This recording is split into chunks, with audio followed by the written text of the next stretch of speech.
Howdy, howdy. Was another warm one today. Same as yesterday.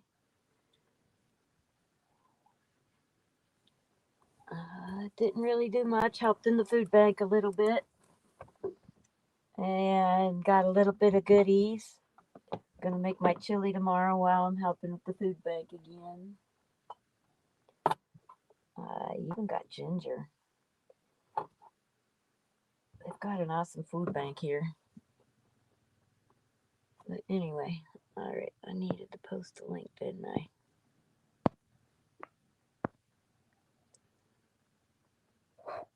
Alright, we gotta go into YouTube.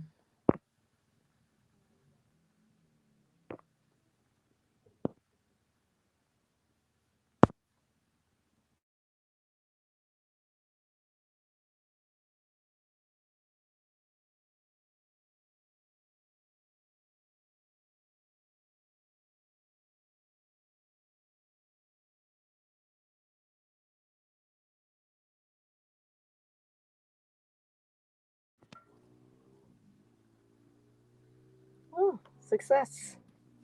Got a pin too. Alright.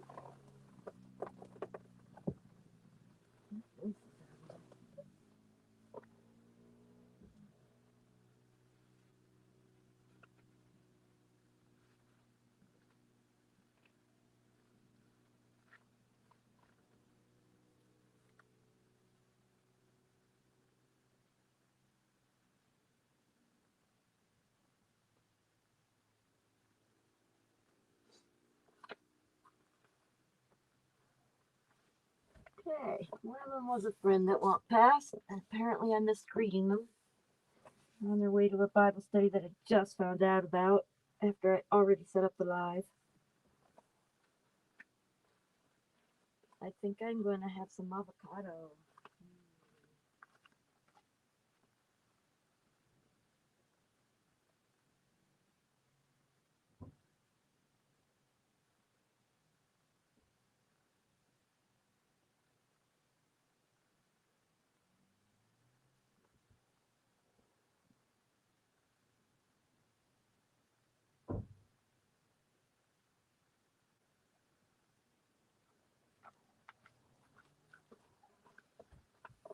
Darn it. I almost want to go. But it's a little late now. I got to call back and figure out where it is, and I don't know directions enough. But if they're walking right down this road, it can't be far. Deb is the one who lost her husband in December. One of my favorite couple people. That's why I was tempted to go. But I haven't, I don't know. I'll think about it for a minute while I eat. I may call it. Yeah, no. Not, they don't even know. I'll see them tomorrow. I will see them tomorrow. It's okay.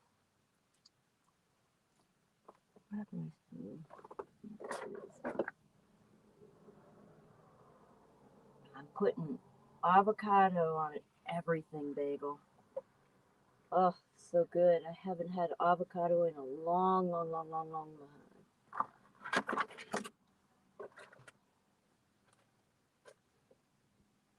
time. I got some chili pepper for my chili. I've got some cucumbers. I can make like pickled cucumbers. They're not really pickles. They're like, they'll get a sweet and sour cucumber taste kind of thing to them. Wow, what a mess I'm making.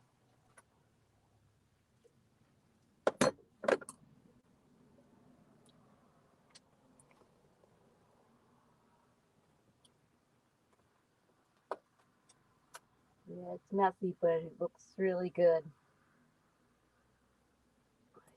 Definitely didn't get it apart right. It doesn't want to come off the seed now. Dang it. I went to twist it after I cut it in half, and it just, oh, it's doing it the hard way. It just came right out of the thing, and now I don't have anything substantial to twist the meat off the seed or the pit. That's all right. Suck the rest of the meat off of it. Mmm, yummy.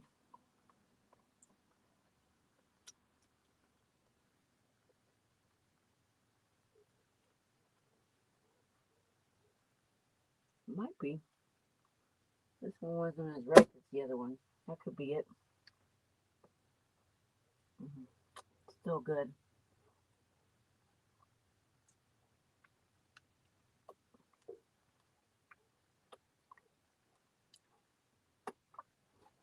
Now I need a napkin because it's all over my face.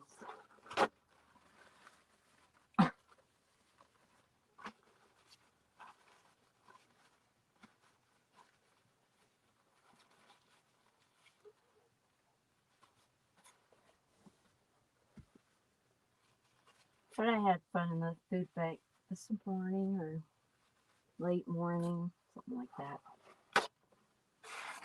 And tomorrow they have this questionnaire they decided to do. I get to be the person helping everybody fill out their questionnaire because she was kind of convinced that a lot of people would say no because they can't read, they don't have the patience. So I get to ask the questions to them. And I did hear from the person hiring for camp hosting. They say be able to lift 30 to 50 pounds. And I'm like, I don't know. I think I'm just going to apply, see what happens. They want a resume. I'm like, my resume was geared towards art when I worked at the studio and then doing accounting type stuff before. So now I've got to try to, yeah, I don't know. I don't see what the resume is going to be any different than filling out the application. Why would you do an application and a resume? It doesn't make sense to me, especially for a job like that, unless you've worked in Forest Service, but I've camped a lot. I worked at a church camp. I don't know what kind of resume I would put together that wouldn't already be on an application.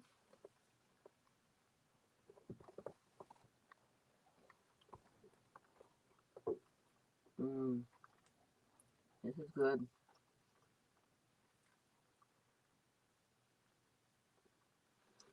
I'm pretty sure these bagels have some sugar in them.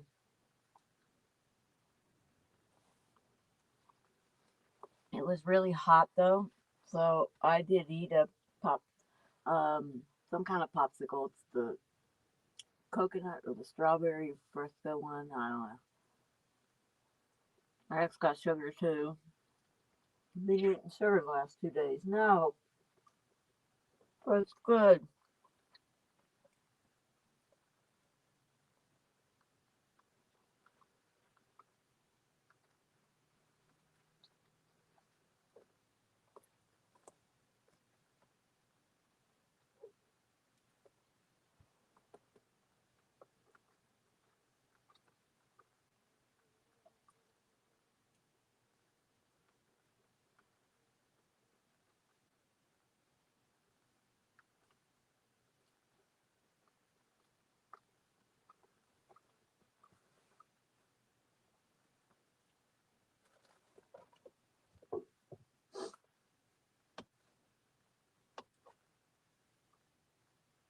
The only reason I'm tempted to go to the study is because it's at Deb's house, and I really like Deb.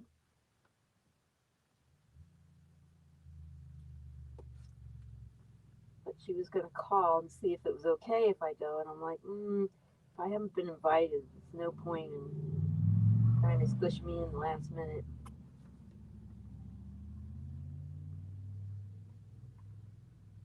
I don't know. I'll see him tomorrow.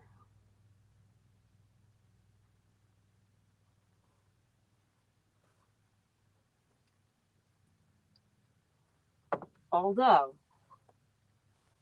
if somebody were to swing by and offer to take me, I think I'd shut the stream down to go.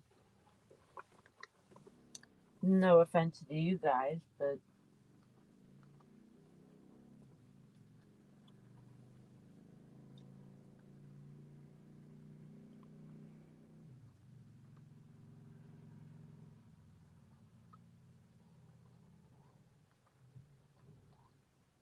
dang, this is good. I haven't had avocados in forever. These are all grown around here. They go pick them up from local farmers.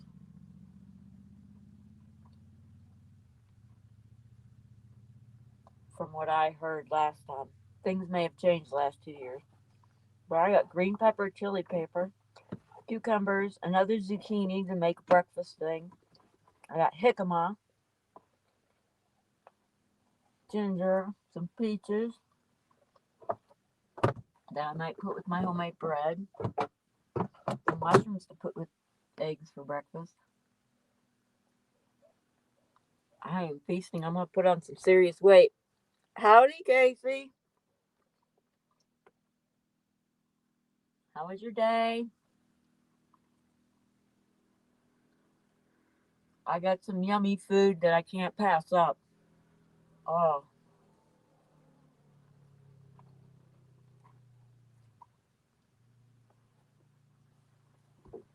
and that was a gorgeous sunset last night. When the street light came on, it cast a red glow and it had flares coming out of it like the sun does now. Oh, it was so pretty.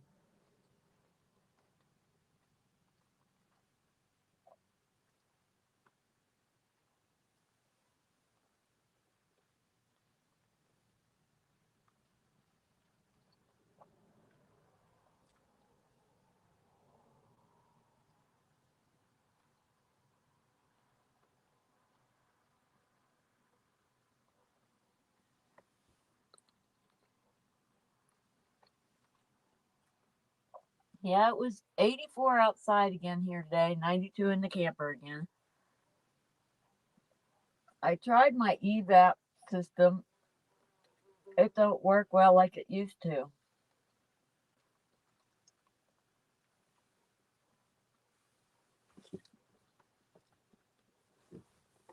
I tried putting my shade cloth over, but I don't have anything to lift it off the ceiling, so I think the black just drew in the heat.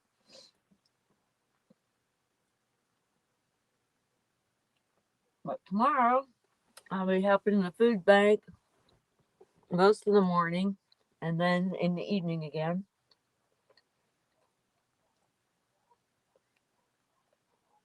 It's only for an hour in the evening now. Oh, it got to 86. Wow. Yeah, I don't mind heat. I like heat. It's when it heats up the inside of the camper and all I can do is nap.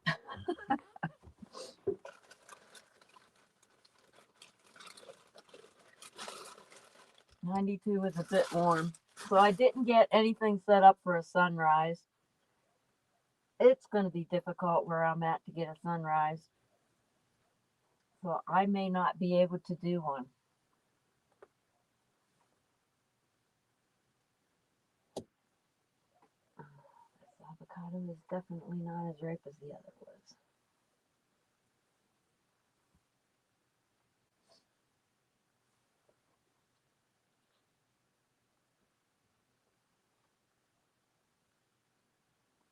Wednesday, we have a meal before before a worship service. So that'll be fun. I thought I'd make it's called pickled cucumbers, but it's really more like a sweet and sour. You slice them up, put them in a vinegar and some sugar.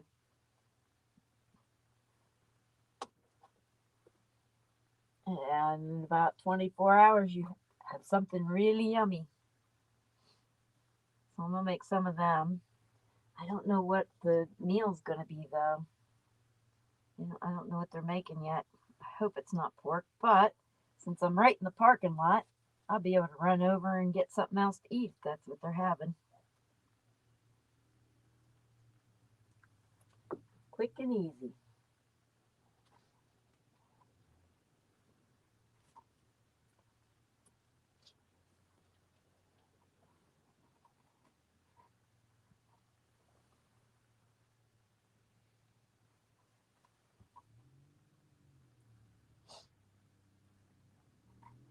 I seem to be having a good signal.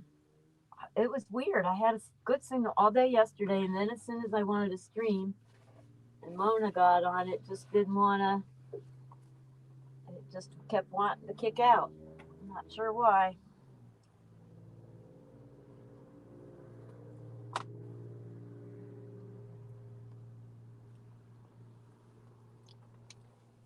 I'm too lazy to be cooking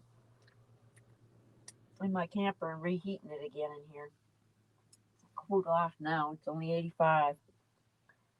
It's very doable. But I'm thinking if I get that camp hosting job, the temperature's the same. I hope I have shade there. There should be. Closer to the Prescott Forest.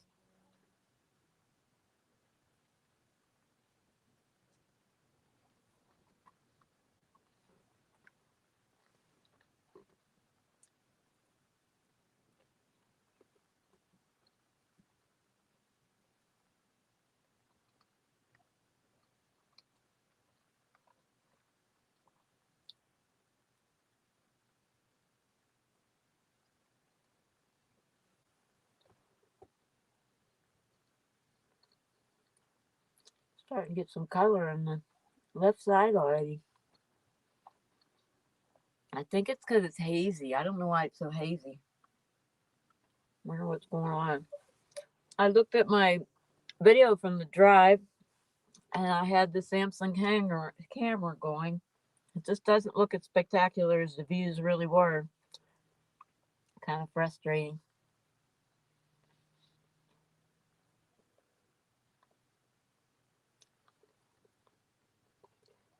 Maybe next time I'll do it different. I'll do the iPhone for the camera and get directions and music from the Samsung. But I didn't have the map loaded when I started out, so I'm like, oh well, we'll just try it with the video with the Samsung.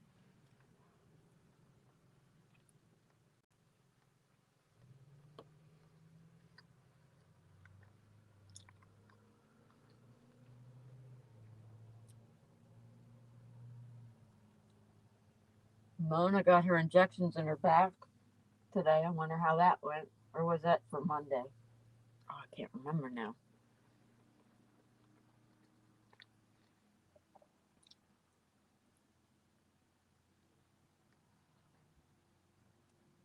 I am full. I ate a lot of this bagel with avocado today.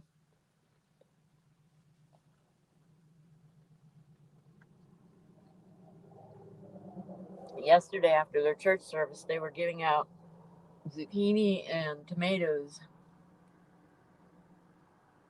So I ate that breakfast and dinner.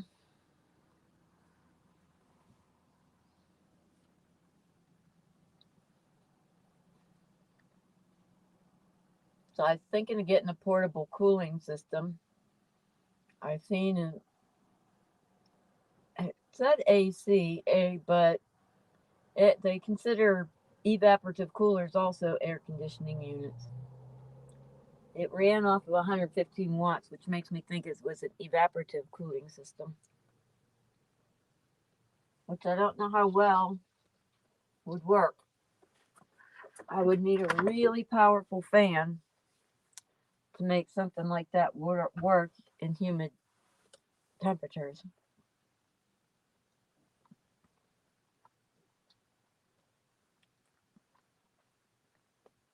I just keep looking at my stuff, figuring out how to revamp what I already got, but I don't know if I can. I need a container. I have this cotton weave blanket that I used in my old mobile home on a TV tray in front of a box fan that worked really well. But in this tiny camper, I don't know how I would suspend it, how I would keep water from flooding my floor.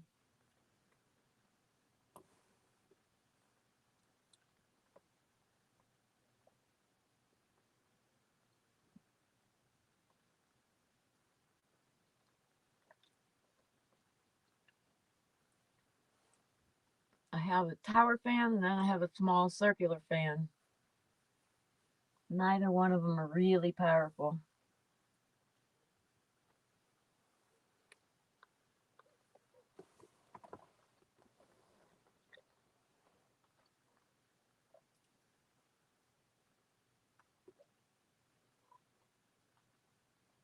I do have a 5-gallon bucket, or I can get another one. Put some holes in it. Use the evaporative cooling cloth.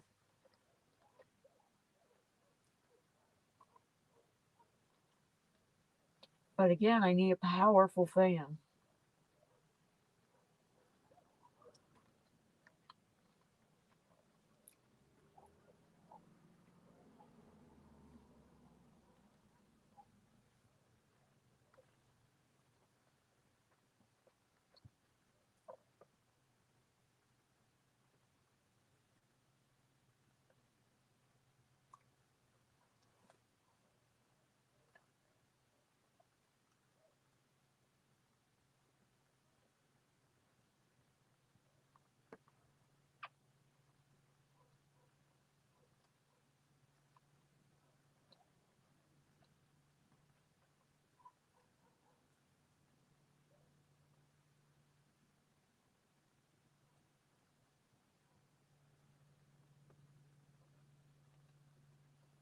And I've got to be able to recycle the water too.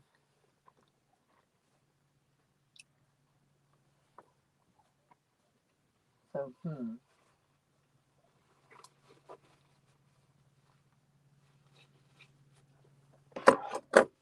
know, the evap thing I have built right now only has a tiny little hose on it. And I can't keep it all wet at one time with that itty bitty hose. Which is probably why it doesn't work well. But if I could get that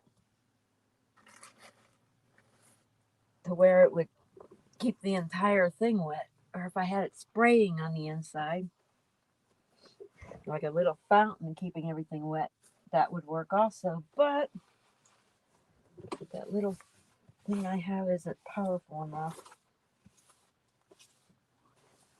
Maybe I just go get a garden pond pump that makes a little fountain and put that in there. Then it would spray it from the inside, keep it really wet and cool.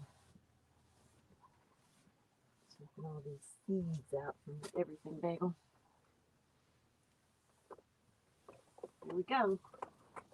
Dinner was accomplished.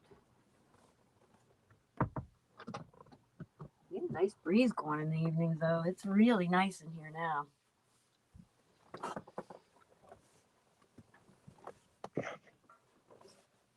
It's very hazy out there, though.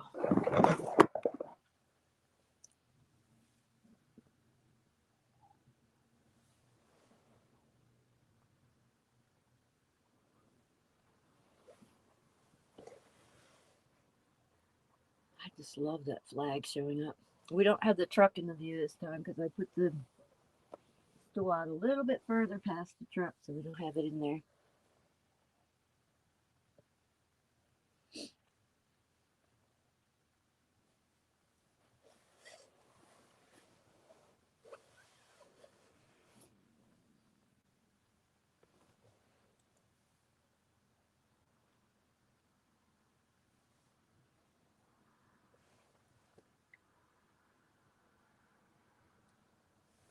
So the wind direction's blowing the flag out now, but I bet you before the sun's done setting, it'll blow the other way.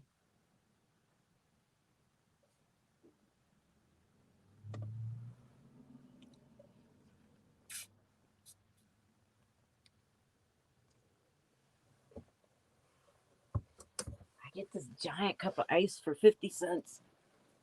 It fits in my triple wall cup. It stays cold all the way till morning. And then I have even more of it in my 24-hour thermos, which actually keeps cold for 48.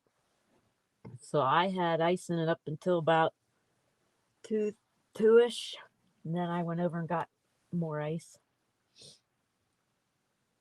So for 50 cents a day, I've got ice cold drinks. I could probably try to chill stuff in the cooler, but there isn't a lot of room with all this stuff. I got the beans in there. I've got hot dogs in there. I've got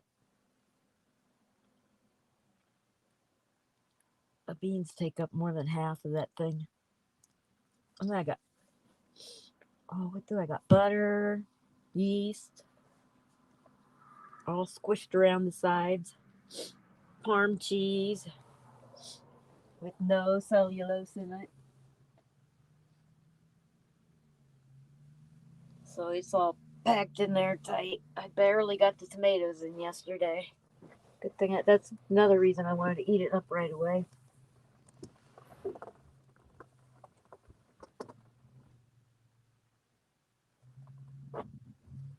A lot of traffic on that little street, which I think most of them are people going to the Bible study.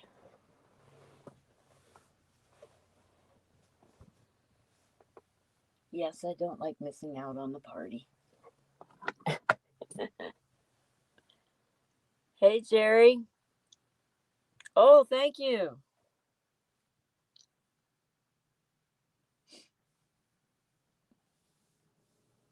We're going to have some purty colors as the sun goes down. I decided to repeat what we had last night. It's a little hazier, so we might get more color.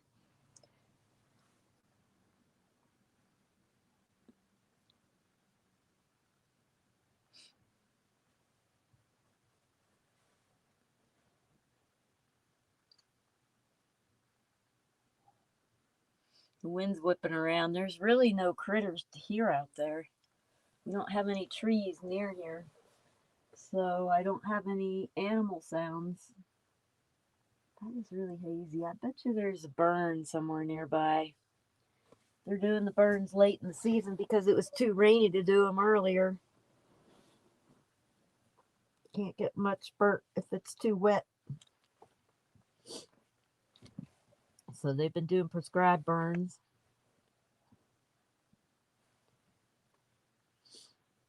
The Prescott Forest maintain and the Coconino Forest, they maintain them really well in Arizona. I mean, we still get wildfires, but I can't even imagine how kind of a mess it would be if they didn't do any controlled burns.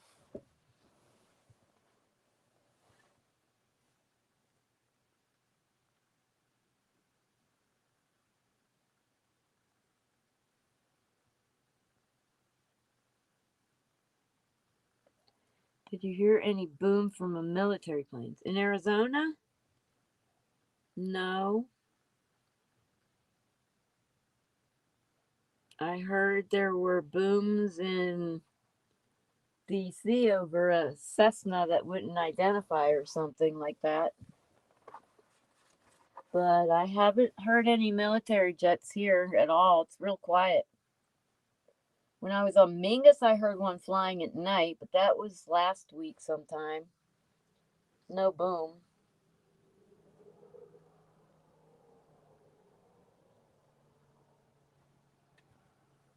So are there military planes in the Arizona? I know Luke Air Force Base has a place. Camp Navajo doesn't really have military jets up there. Trying to think where else there would be. Oh, Chicago. I don't think I would have heard them flying from Chicago. Arizona's really far away from Chicago.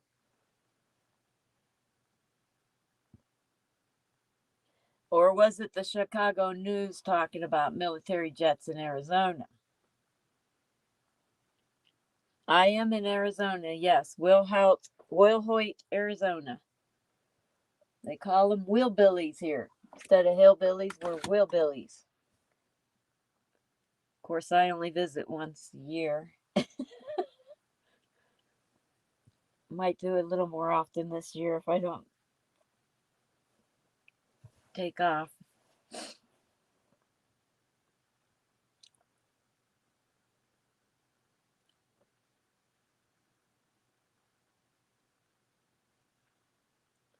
Chicago news is sad. Why? What happened in Chicago?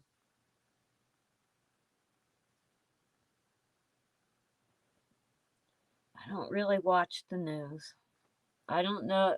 I don't trust mainstream media, so I don't even watch them. But something happened in Chicago today.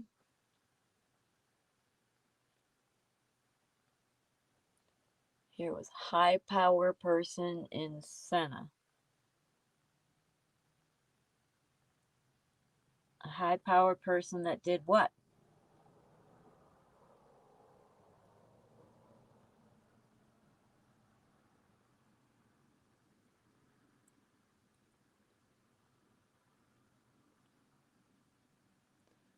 Oh, shootings. Yeah. Arizona has shootings, or the Phoenix Valley has shootings every day. And they just pick and choose which ones they want to cover because they're already in the area for another story or something.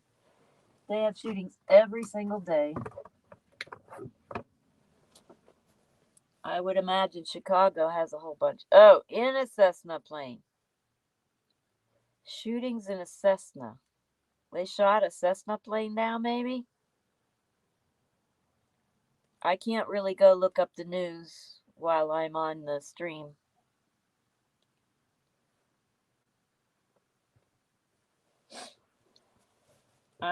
The one I saw about DC, they had some military jets following a Cessna, but that was in DC yesterday or the day before.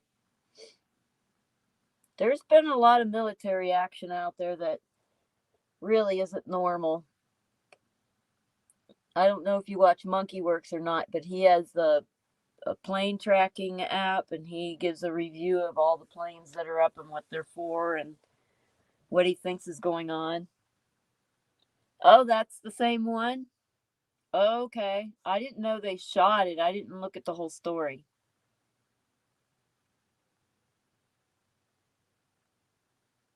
Yeah, if you don't conform to what they say, they'll shoot you out of the air. Unlike a Chinese spy balloon they'll let collect data all over the whole country before they shoot it down.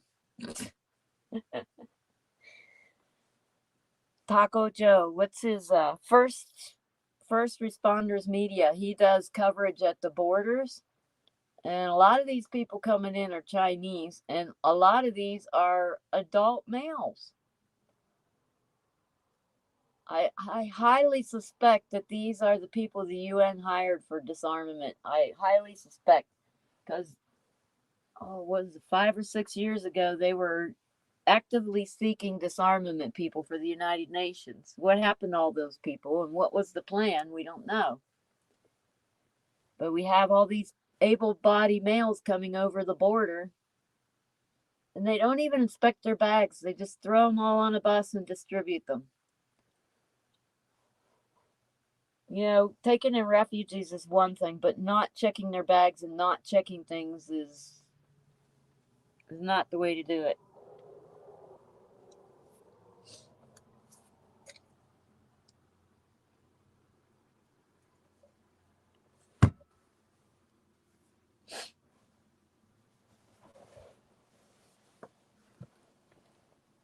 Okay, so the DC thing actually made your Chicago news today. That's what I gather.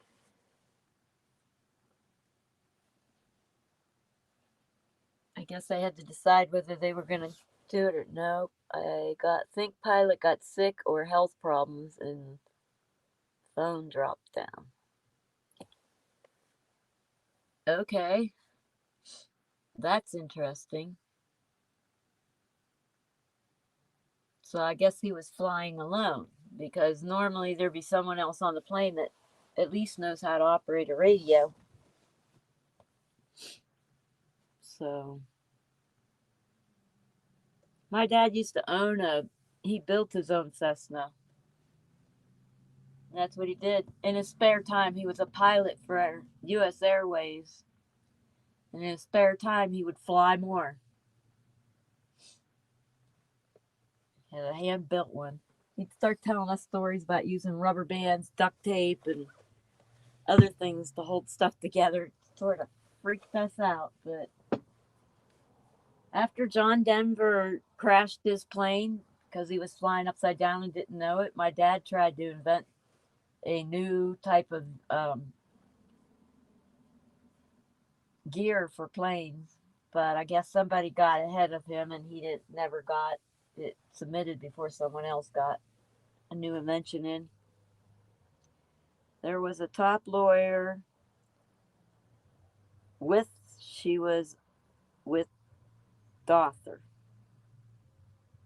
So there was more than one person in the plane, but they couldn't figure out how to operate the radio. Is that it?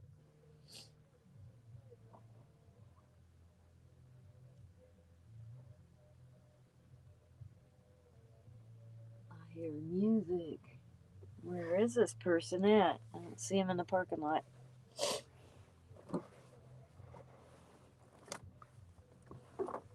Somebody's having a last dance with Mary Jane. That's the music that's playing.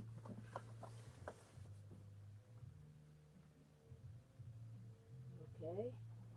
Somebody in a blue truck out there. I don't know what's going on, guys, but I'm locking my door.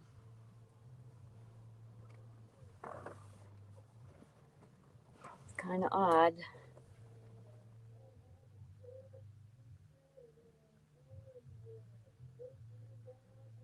Okay, she's never training. I don't know why this guy's out there, guys. Weird.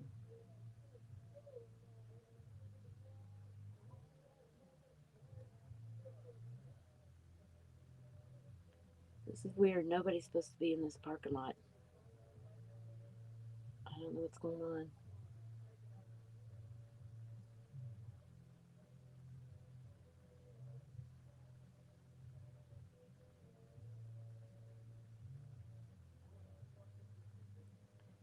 It's not a church member. I better get my mace ready. I don't know what's happening out there.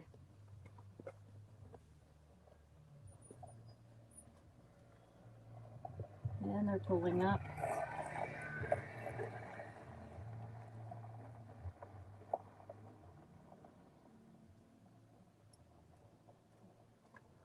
They're leaving. Thank goodness. That was really weird. I was getting a little freaked out. I want to make sure they're gone though. I don't know if you can see the license plate or not, in case something happens. Nope, they're gone. They're pulling out. That was creepy. Whew. I didn't know where my mace was. I didn't want to pull the knife out. I'd rather mace them. But they're gone, so that was really weird. Why? He pulled up right beside my truck. This big old parking lot. He parked right beside my truck.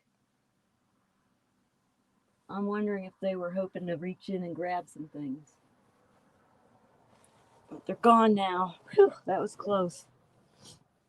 I should figure out where the mace is. I don't want to get in trouble for knifing or worse. I don't know why my mace isn't here. You know, we have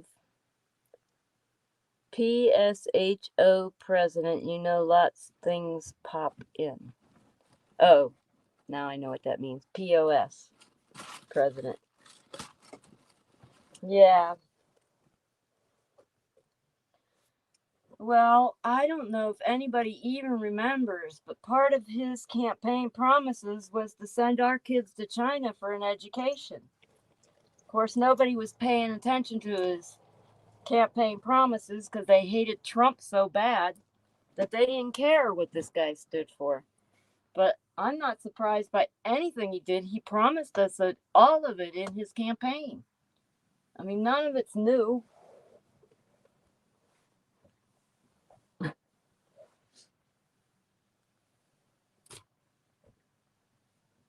He couldn't take our kids to China, so he's just bringing China here, is the way I see it.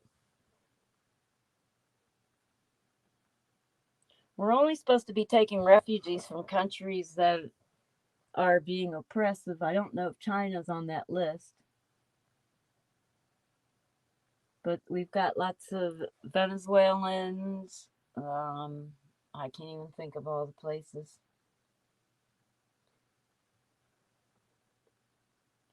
So lies and lies from Kiki Bird.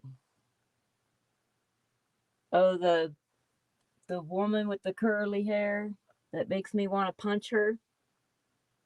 She's so condescending and never answers. And she says, "But yes, I did." Sometimes I don't really like hitting people, but her, maybe.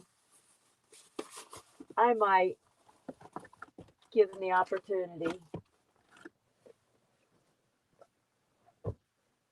if I had to. I wouldn't go punching people just because I was mad at them. I probably shouldn't be saying punching people on YouTube. But they used to describe my brother as a person you look at and want to punch, although he was a very nice guy. But that's kind of what I was trying to describe. All her lies just make you want to smack her and say, "Stop lying, stop it." But that's their job. Excuse me, to make up lies. It's really hard to find the truth anymore. And that's part of the plan, I guess. I don't know if you watched the series. I pinned to one of my streams. We were talking about it. It's called The Age of Deceit by Ron Matson. And it talks about all these different ways that they start deceiving people. And there's another channel that shows propagandists, how to spread propaganda and stuff from old war movies, which was very interesting too. So, no old man president, I call him Kai Bird. Okay.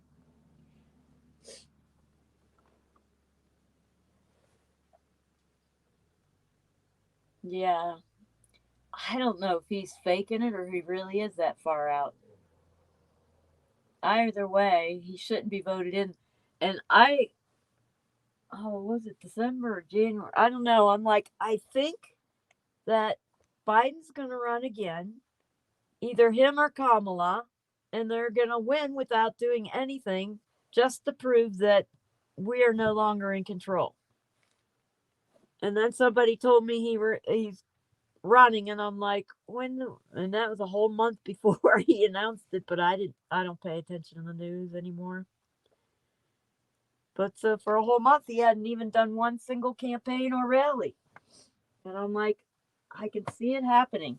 I don't know what hey food or Howie, I'll just do Howie, it's easier to say. Did they actually sign anything for this so-called budget crisis that our debts are going to be called? I haven't looked up the news at all. Hello, Howie. So I don't know if they've signed anything. What did they say on the news? Have they signed a agreement for our debt? I think they should just default. We're never going to pay that much money off. It's not even about paying it off anymore. It's about being held captive by the financiers. There's no way you can pay that money off. It's unknown. All right. Yeah. I think the deadline was the 5th or the 6th.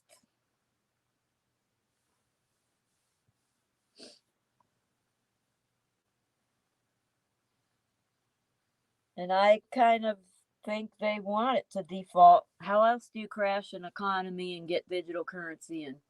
He already signed the documents for bringing the digital currency in. We just need the crash to make it happen. So I was kind of thinking they would not come to an agreement and that it would just default.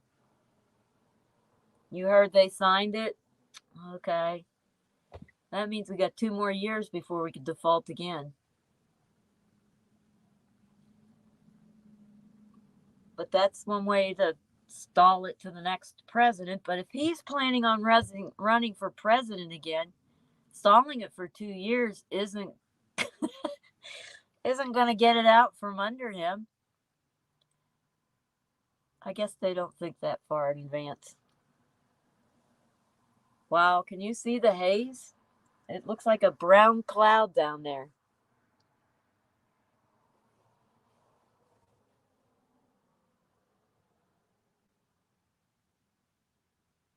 I'm going to have to look up where the fire was this time. I heard it passed the House and it was getting ready to go to the Senate. And that's all I remember. I remember, there was another politician talking about how there's so many exceptions and so many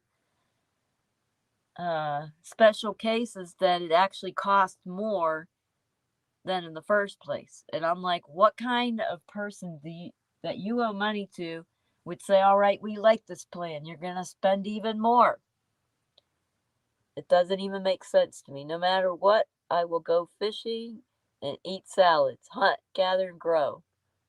Caves are trendy. Yeah, there's a lot of caves in this area too. Girl, I hear few people going for the sit of president.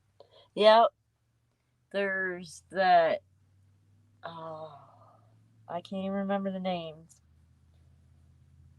I know Trump, DeSantis, Biden. I don't know who on the Democrat side's going, though. I haven't heard any Democrats running.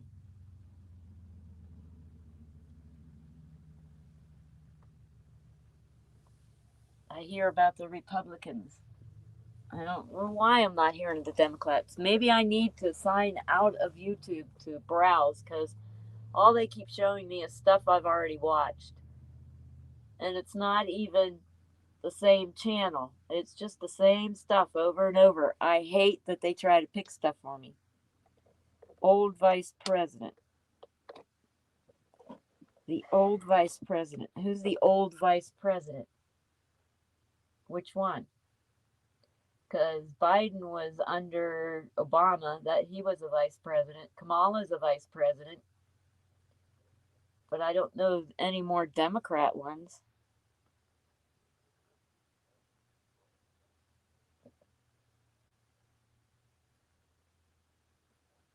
Unless you go really far back.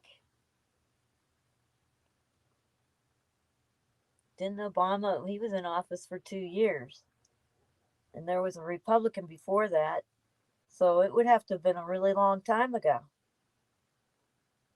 Wouldn't that make him too old? If it was a Democrat. Who was vice president when Trump was? Oh, but that's Republican. That's not a Democrat. I'm trying to remember the name now. Cheney? No. Pence. But Obama never left office, I hear. Yeah, there's nothing to prove that. I don't take rumors. I only take documented proof that I can see before I start saying that it's a reality. Because anybody could say anything. If there's not documented proof, then how do you trust it? You really can't. But he did make a few comments. And I wouldn't doubt he's whispering in Biden's ear. I don't know. I kind of suspect Biden's faking. To fake that well and that long.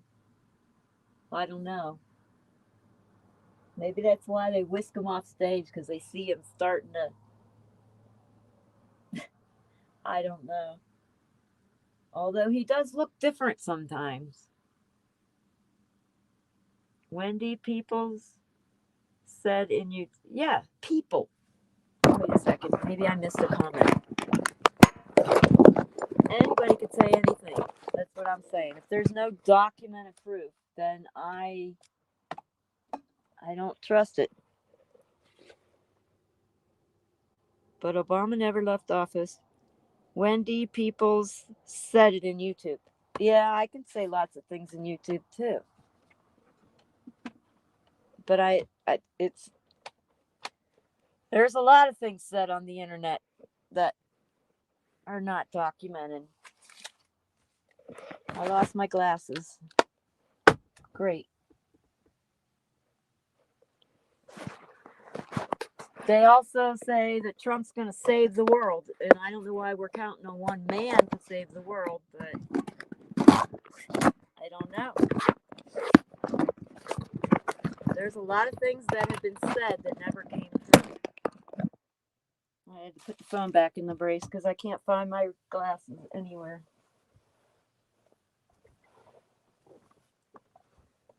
I mean, you can trust somebody because they sound trustworthy, but that doesn't, it doesn't always come true.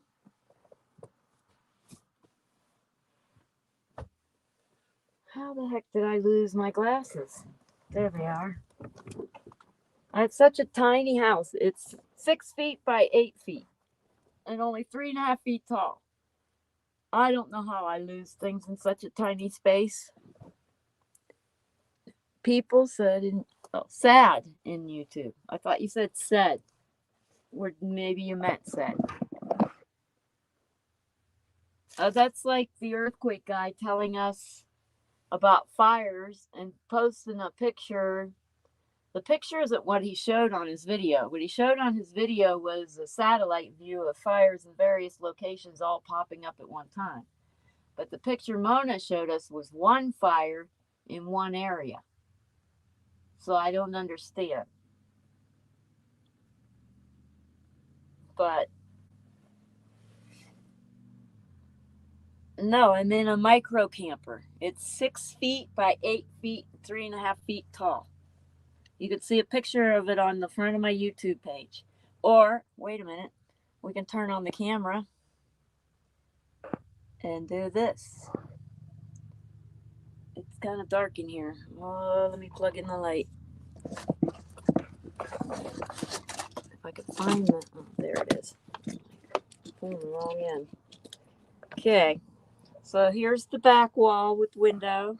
And then we got my dresser going towards the front door and the kitchen. That's my house.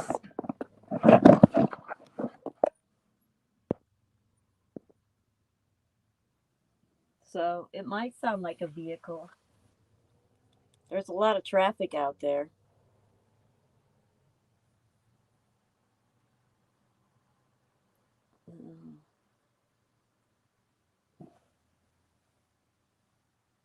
It is really hazy out there. Yep, it's nice and small. Less I have, the less I have to take care of. That's my plan. So most of the stuff I own is in here. I have like seasonal things like a Mr. Buddy heater I have in storage with all my art. I have to decide what to do with the art. Right now, I'm sharing the storage unit with my friend, so that'll get me through to February. I prepaid that for a year. Yes, I am a nomad. Right now, I'm in Wilhoit. I was in Prescott last week I was there for a couple weeks, but I left last Thursday for here. And I'm here till the 18th. Then I'm in Mesa for a couple days. And then I'm headed up towards Flagstaff.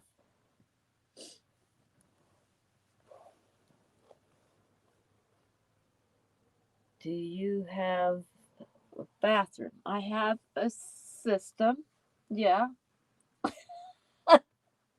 If I need a bathroom, I could set up my tent, set up the potty and stuff in there.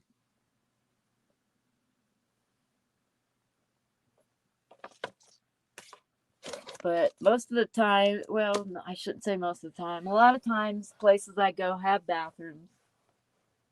So I just have an emergency set up here. I can go in and use the bathroom in the daytime. No, a lot of people ask that about nomads, especially when we're micro campers. They're just curious. How would you make it work? That's how I make it work. I have an emergency potty system. In some places, I have to use it more than other places, but it's clean, it's sanitary. So there we go.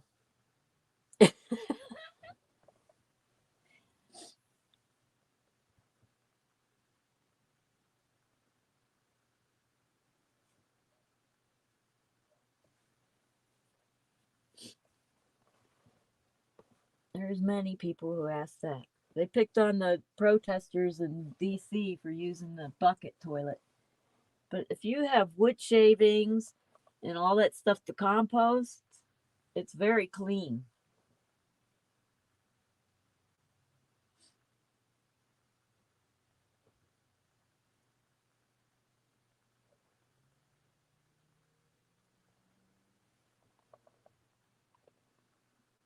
I'd like to get one of them really expensive composting ones that you crank the handle, and by the time it takes a long time for it to fill. It actually makes very healthy compost. You can make some really good dirt.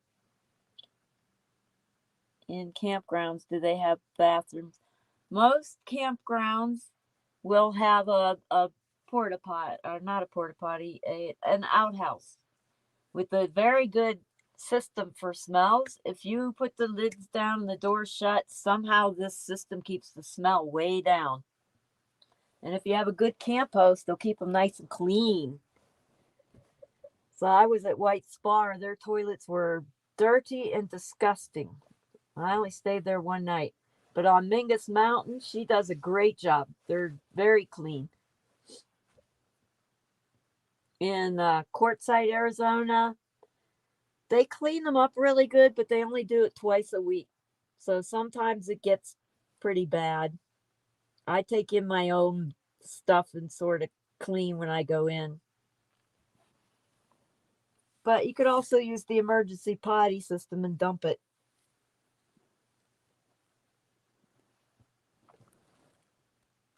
Hey, Cole, thank you.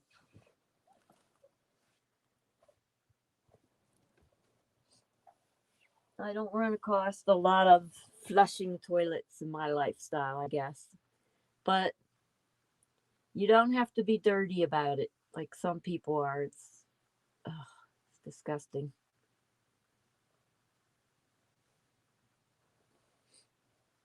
I think the hardest part is dumping my dishwater out because I don't want to dump it too close to where I'm camping. When I'm up on Mingus, they got bears. Don't really want the bears come snooping around your camper unless you have a bigger camper. They're not going to bug you. Of course, I don't know if they'd bug this one or not. I know they would a tent. If you took peanut butter in your tent and left that jar there, they would come into the tent to get it. When I had a camper that was half this size, it was all made out of corrugated plastic. Cole knows me. I got his channel. Yeah, I like to go on Cole's channel and play some games once in a while. So I had a bear. I didn't have a handle on that door because I just latched it from the inside. I slipped something behind the holders I had so it would bar the door from opening. I had a baby bear slam up against the front of it. I seen this kid with the flashlight walking towards, and I heard him go, "Oh shit!" And I see this flashlight bouncing all the way down there, and I'm like, "Oh, I guess that was a bear." But I didn't have any food inside. I keep it in the truck, so they didn't try very hard to get in. And it was a baby. They do up in Mingus Mountain. They'll have bears more often than here in wilhoit. I mean, we could have bears. We got coyotes, but I haven't heard them since I've been here. We get more coyotes here than up at Mingus. Probably because of all the farms and dogs and stuff around. It's sad out in Quartzsite because you can see where the coyote dens are. They've got all these little collars around it. So sad. People are like putting posts in the area. Have you seen this dog? And we're like, no, it probably became somebody's food. There's some coyotes. They live around the lake up at Mingus, but they don't come up to the campground very often. They do go to the church camp, that one hill. Yeah, they're pretty good hunters. But they're usually, the coyotes are really scared of people usually. They rarely become aggressive unless they're thirsty or hungry. And it's been a rainy season, so I don't see that happening. And when I was staying in Texas, the coyotes were getting aggressive. They really wanted the chickens. Chicago has it. I so few in Chicago. Okay. We have javelinas up in Mingus too. The first time I saw a javelina, I was driving from Pennsylvania to move to Arizona, and we were going through Texas, and I saw a javelina, and I'm like, what the heck was that? Because I never, ever saw one before. It looked like a beast from hell. And then I find out later it was a javelina.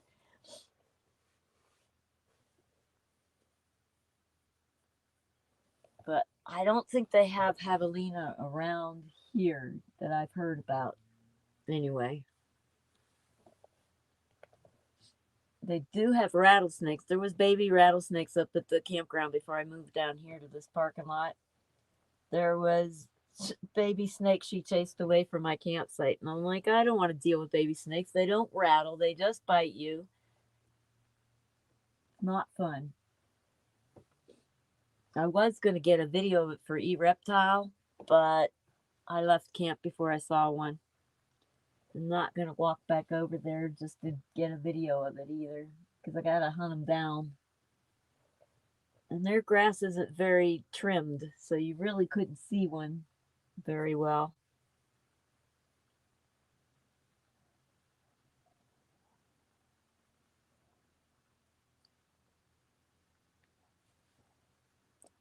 Do they have park police?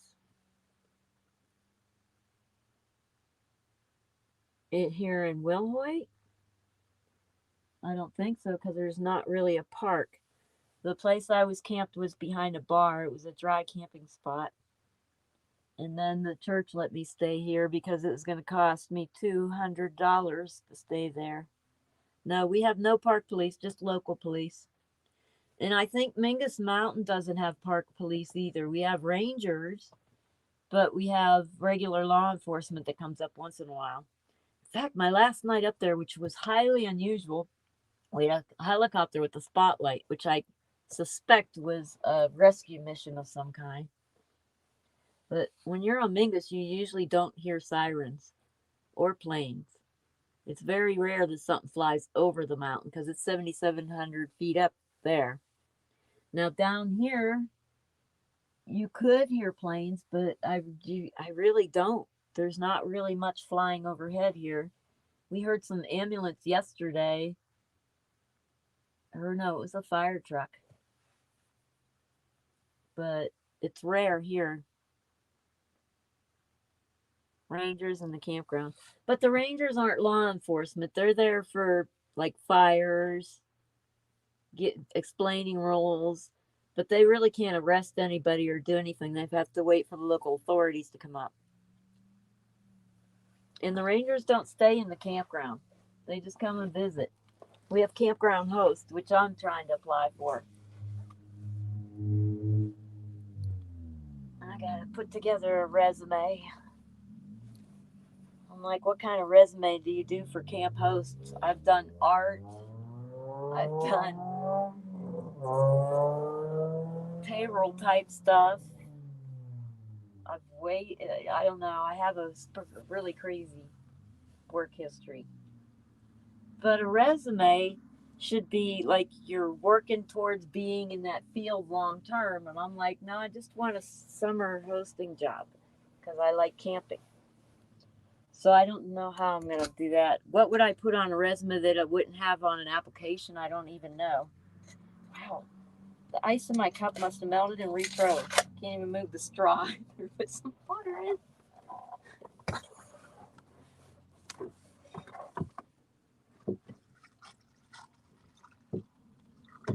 I'm really impressed with this triple wall cup. I wish I had triple wall thermoses. I only have double walls. But this cup's amazing. It's got a plastic lid, which you wouldn't think it would keep ice for 24 hours because of the lid and the straw in it, but it does. Yes, they do. Or the sheriff department.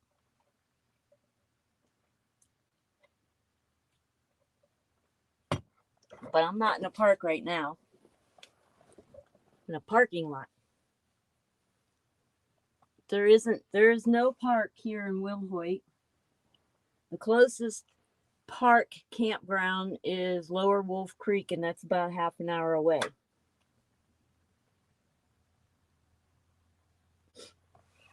But yes, that's how it works. They have to call the authorities if they really need to put their foot down. Like if somebody's building a fire when we're not allowed to have fires, you can go and put that fire out. But if the person's going to mess with you, then you got to call and wait for the local authorities. That's how Arizona parks are run throughout the state. Hey, Grow Better. It's amazing how much you made of that little camper you designed. Yeah, I just got to get a better way of keeping it cool inside now. Even with the fan and the cross ventilation, it got up to 92, which isn't too bad considering it was 84 and the sun pounding on me all day.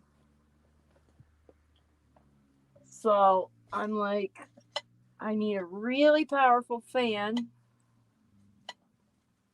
and I need a way to make an evap system. My little evap box just isn't cutting it.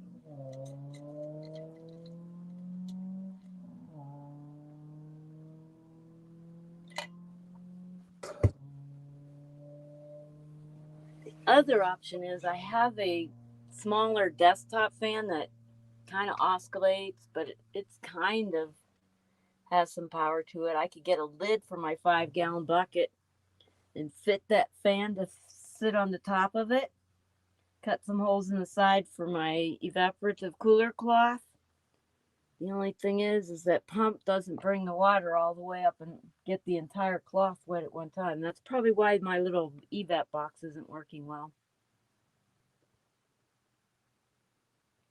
Okay, we'll see you later, Jerry. Yep, they get hot. It does, especially with the sun pounding down on it. I could have had shade up at the campground behind the bar, but I didn't have the $150 unless I took it out of my grocery funds. So I got an offer to stay in the parking lot, which is what I'm doing. And they have security cameras. Hey, Laura. How you been?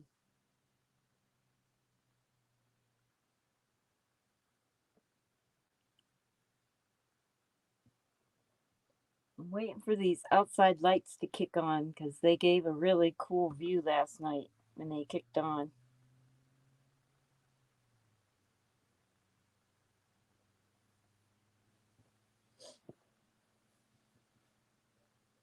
And there's some blue lights that kick on down there. And then a little bit later, green lights will kick on. And then all of a sudden, 3 crosses will light up. It's a pretty sunset. Yeah, I've been good. I've been hot. I napped. It gets up over 90 and I'm napping. So it was 92 in here and I was napping, and it's just a parking lot. It's a real small town. The library doesn't even open till Wednesday. It's on the other side of town, about 3-4 mile walk. There's a corner store across the street, but if I go over there a lot, I'm gonna spend money I don't have. I go over and get ice from there. But I got to help a little bit in the food bank today. We got some stuff delivered and put away. Tomorrow, people come to get food, so I get to be the one to help them go over all the form. They're doing some kind of review, and she's like, I don't think they're going to want to fill out the forms. And I said, well, then I can just sit with them and ask the questions for them. So I get to be busy with people tomorrow. So exciting. And then Wednesday, we have a dinner before service. That'll be fun. There was a Bible study I found out about right after I started going live. So I didn't get to go. But yeah, it's not as pretty as it was last night, but maybe when that light kicks in. I think it's because we got a lot of haze. They're probably doing a controlled burn. Yay, people! Yep, that's my thing. I did get a response for the camp hosting job. They want a resume and to fill out the application, and I don't understand why we need both. And I'm a little stressed over getting it done and getting it to her, but I'll work on it tomorrow between giving out food. I think we do it in the morning till about 12 or so, and then 5:30 to 6:30, but I'm pretty sure they'll print some documents I need. I got to print the application out. I've got to print a resume, and then I got to somehow get them to her. I should have brought my printer with me this trip. I wasn't thinking I was going to need it until I got to Flagstaff.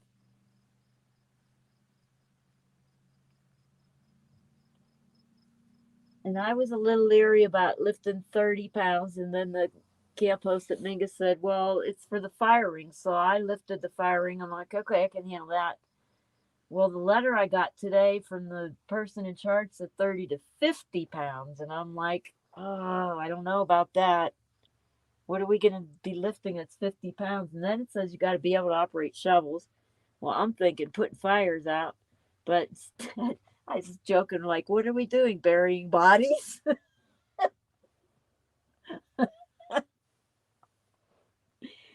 Where is your printer at? It's in Mesa, Arizona. I left it in the storage unit because I wasn't going to bring it on this trip. I was going to wait till I go back on the 18th and I was going to grab it then.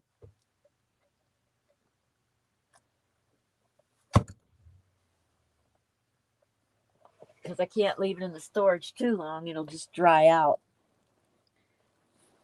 But I want to get this stuff in before the 18th to find out if I'm staying in Flagstaff after Nurse Stacy comes and visits, or if I'm coming back down to Camp Host.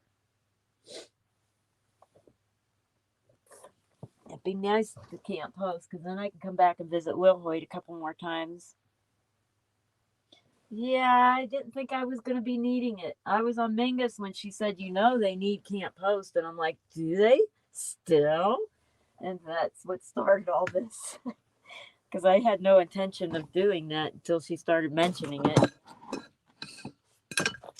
I told them I prefer White Spar, but I think I want Lower Creek better. I stopped at White Spar and I just did not like the place as much.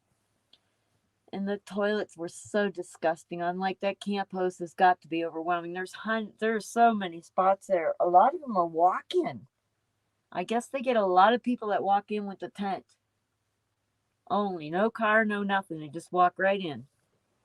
And they got to pay $18 for a campsite like that. I'm like, yeah, no, that's steep. Very, very steep. And there's no hookups. So I'm like, you're paying $18 for no water hookup, no power hookup. I don't understand the high price.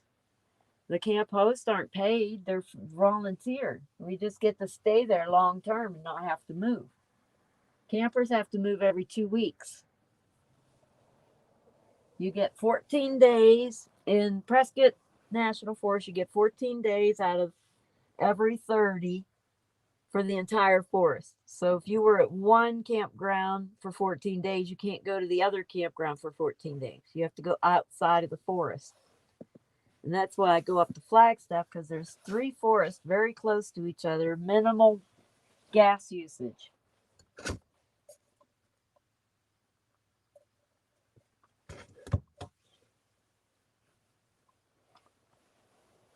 Oh, that light kicked on. See how the ground got red?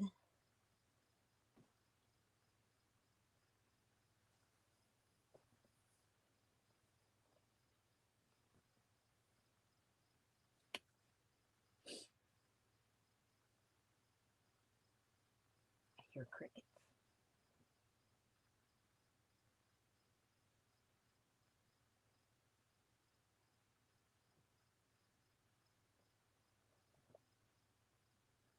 There'll be another light kicking on in the building pretty soon. And then the green lights will kick on, and then the three crosses will light up. I don't know if the crosses are on the church property or on the house next door.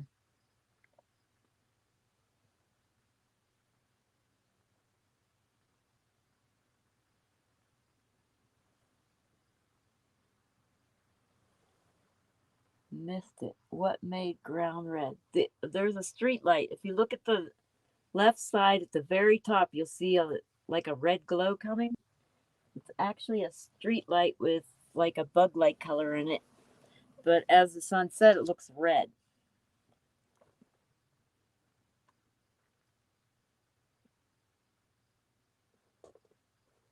And that building light will be kicking on real soon. It stays pretty bright, but I got room darkening curtains doubled up so it doesn't bother me.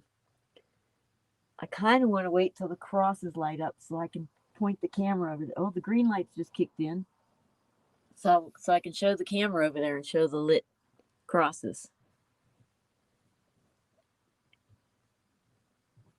And then that'll be towards the end of the stream.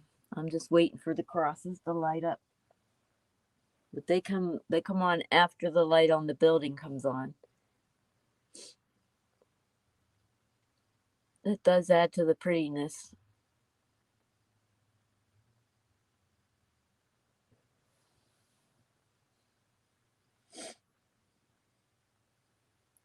Oh, I took all my papers out. I was going to sort through them and do something today, but they sat on my table all day, nothing done on them. Yeah, talk about being lazy. Wow. Put them in the bin. I'll deal with them tomorrow. Maybe.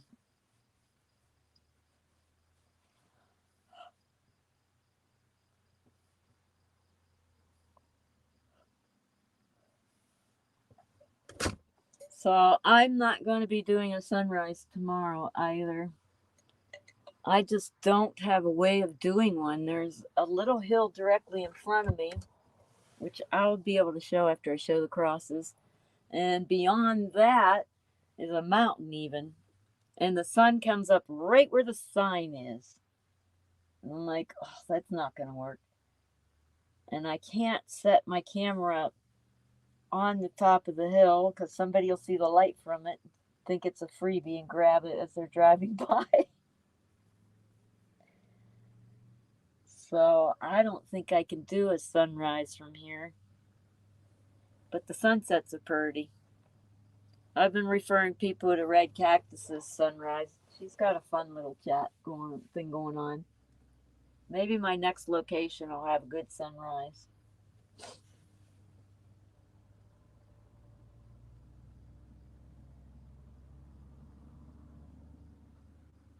There's been no motorcycles today, I realized. You have quite a gift of gab, stories and stuff, relaxing in on your streams.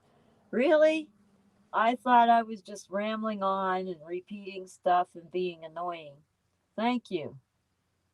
I didn't even know I had a gift of gab. Red is fun. Yes, I like the contrast. I really love the silhouettes against the sky. That's my favorite part of the sunsets.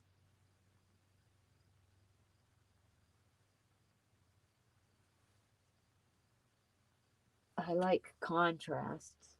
People are either complementary or contrast people. The complementary people like to put the tans with the browns, and if the color blends with it, it'll work. The contrast people are like, let's put purple next to green. Black is actually my favorite color because it makes all the other colors pop. And I guess that's why I like silhouettes because they just make everything else stand out.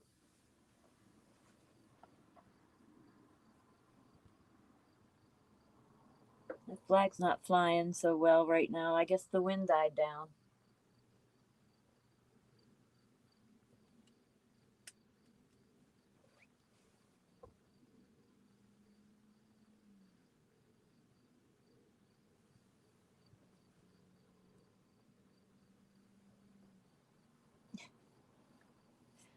Do like red and black together. Look how the light in the upper left is starting to throw little beams of light now as it gets darker. I don't know why it does that. That's so strange. If I can remember to have my iPhone charged at sunset, I can compare the iPhone with the Samsung. Right now, it's the cheap Samsung that's out there doing it.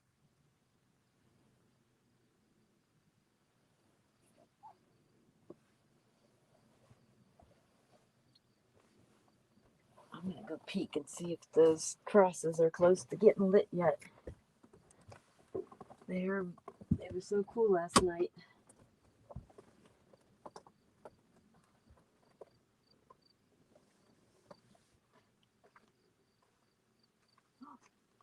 Oh, they're lit. They're lit. They're lit. All right, I'm going to take the camera. You know what? Why don't I take this one? Hopefully, I can release it without losing my stream.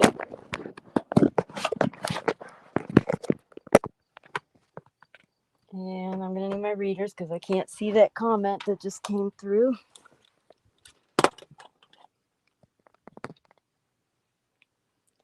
Talking about red cactus is fun, but the art take was interesting. Yeah. Well, they have a lot of fun and joking and visiting. I enjoy it. I wish we could multi-stream together to get the best of both streams. But all right, you see me walking past. Let me see. Let me take that one off of solo. Got to reverse the camera.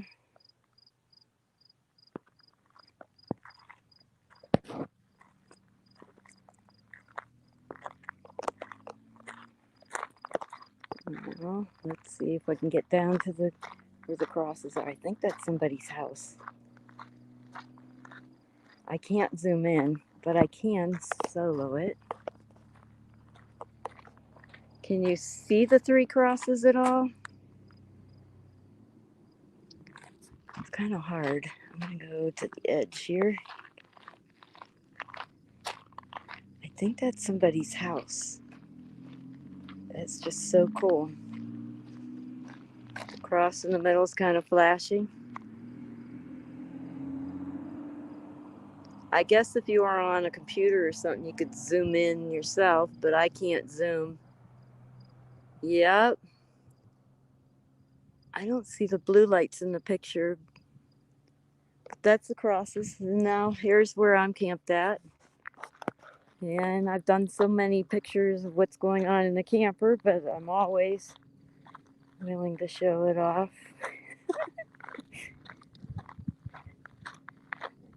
That's the street light that goes on. Look how it looks yellow on this camera. It's the angle it catches on when it's on the stand that turns everything reddish. Or maybe it's just the phone. I don't know. Let me put this one in its place and let's see what happens.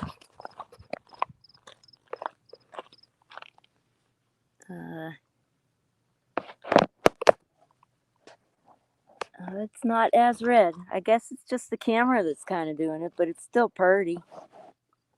Oh no, it's kind of reddish. I don't know. I kind of like that one better. All right, let's go. Oh, let's peek in my back window. There's my blue lights. There we go. We're peeking in. My truck is a mess. This is where I put everything when I take it out of the camper. And there's my fridge, my Wii Boost. Then I've got art supplies back here, as well as food and emergency camp gear if I have to go on foot somewhere. And here we go. We've got my junk drawer I've got to go through, my dresser that I put together, my rice cooker that I cook almost everything in, unless it's the Instapot. Sleep back there. It's my laptop, which I can turn on now because it's cooler. And then I had to get a double burner camp stove. They didn't have a single burner. Oh, it's hard to see. Hold on. Oh, sat on the sink. I just sat on my sink. How many times do people do that? There's the double burner I had to get. The stupid thing sticks way out over my shelf.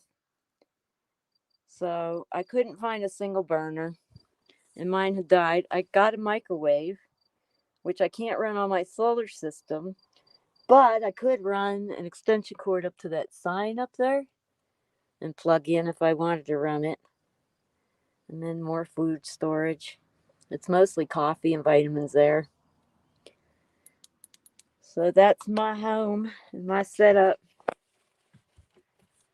I got more lights. I'm going to put one on my front porch since it's so dark. I charged them in the sun in the daytime. Then I put one at my back door and one in my truck bed just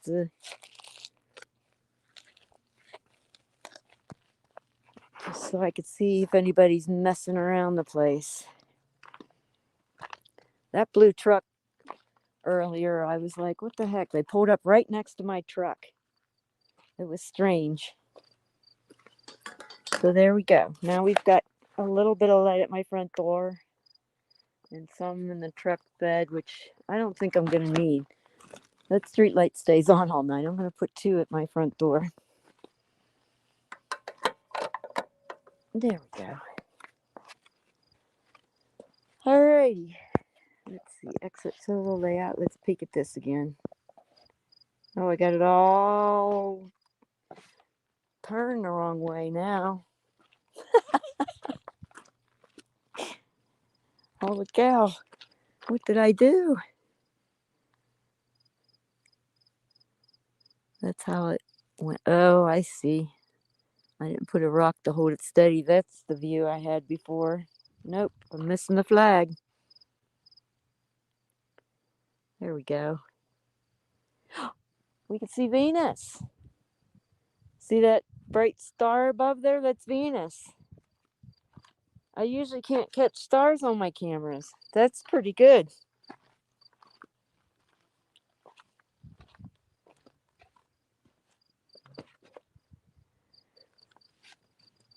So what I want to do, maybe Wednesday I'll do it. No, I mean, tomorrow's Wednesday, ain't it? I mean, Thursday. No, tomorrow's Tuesday. Good God. I'm a mess. So Wednesday, I think I'm going to go around and do some little shorts on the local flowers and plants. We have some really cool ones.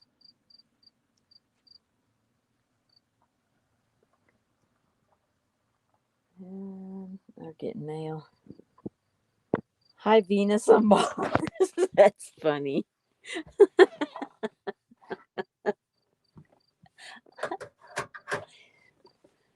It's always the first star you see, though. It's very bright.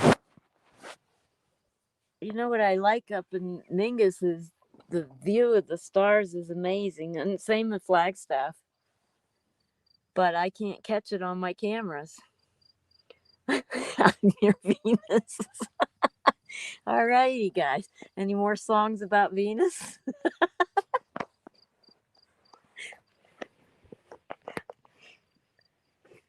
Well, Venus and Mars was a book about men. Oh, look at the beams coming out of the streetlight now.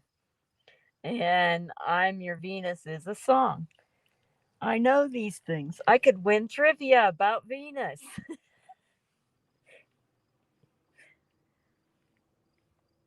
So I did win $20 on trivia night Friday, which was my birthday. And so now I can get another batch of wheat for next month. Actually, this wheat's holding out pretty well. I'm halfway through it and it's been a month making my own flour. But the last batch of flour I made, I used the new sifter. Hey, Reptile, how you doing? And it didn't sift out all the grittiness. But I'm wondering if I can make the bread and then just coat it with the finer flour, and then I could do both.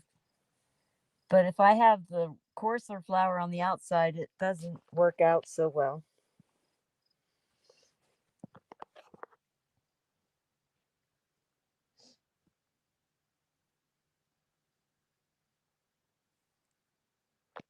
Maybe I'll experiment with that in the morning. Maybe you can make some money, Rip. Who's Carrie?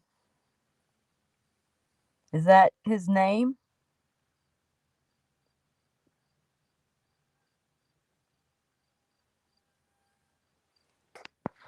E-Snake would be nice, but I don't have Cash App. Oh, oh no! I got it from Amazon, and it's Vic BC Live. They do trivia on Friday nights. The first rounds are imaginary prizes. I still have an imaginary house-sized Cadbury egg. I'm trying to trade for something good, but the last round is usually. Oh, I see Carrie now. Is usually a well, it's youtube.com the slash at Vic capital VIC. Oh wait, I know how to post. Duh. Okay, it's youtube.com slash then at symbol capital VIC capital E capital C capital LIE. There we go. On Friday nights. There's only one round of bingo, and you get on the Cahoots app in order to qualify for the cash win. And then they have a couple drawings too in the evening. And I got $20 on the draw. I didn't win the trivia round. I had trouble. My signal was lacking. And then when I finally got it straight, they were up to the 80s and 90s, and I was having kids then, so I didn't have very many right answers. But on the last round, I did make number one spot by question number 2, and then I went down to spot 13 by missing one. And then I was on the board, the top 3 for the 70s and 80s. I worked my way up like 4 or 5 questions, and then I crashed again. Yep, I thought you did Vic BC's trivia before, E-Rep. I see Carrie. What happened is everybody got on at once, and I missed a lot of chat. But hi, everybody.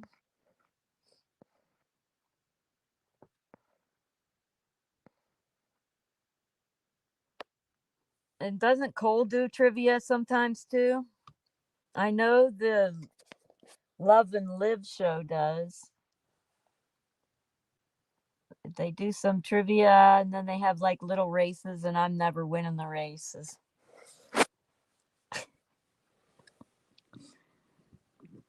The only trivia I won was they did nursery rhyme trivia. Man, I won that one. Never heard of that channel. I go to Cole's for trivia, but half the time he doesn't do it. Okay, well, Vic BC Live, they do it every Friday night at 8 o'clock. And the first few rounds is just imaginary prizes, but it's very fun.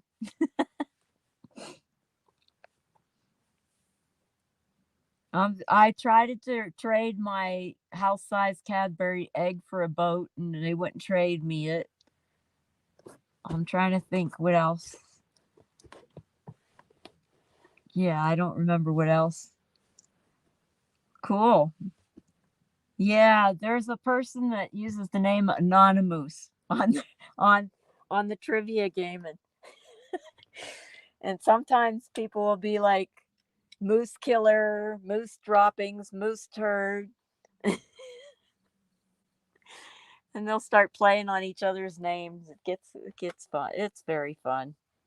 I actually knew them from Friso, which is a Sims online game, and didn't even know it was them until later when somebody did memberships, and I seen the video for memberships of how they met, and I'm like, they met on Sims Online, and I'm like, oh, I bet you they play Friso. So here it was, I knew them from the game. That was fun. And I did do a stream from Friso for a bingo night, which I should do. Oh, look at the dark blue against the red. That is pretty. Wow, I was unimpressed with the sunset till now. I'm liking it.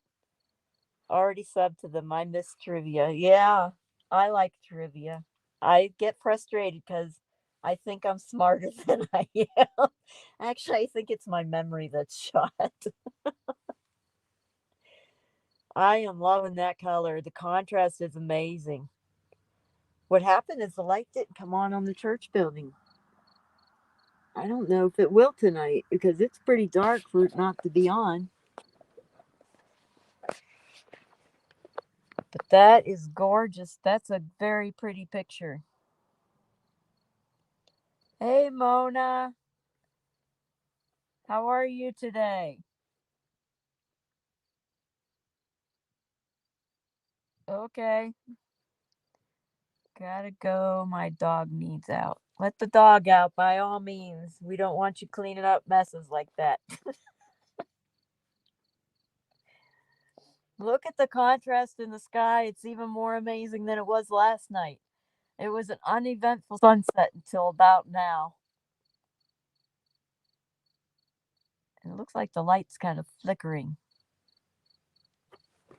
That's interesting. It's not flickering out here.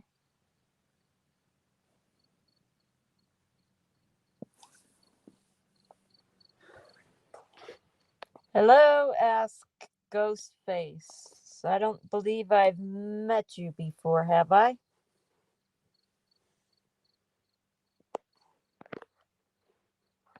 Oh, Mona wants to come on. There we go. Howdy, howdy. Howdy, honey.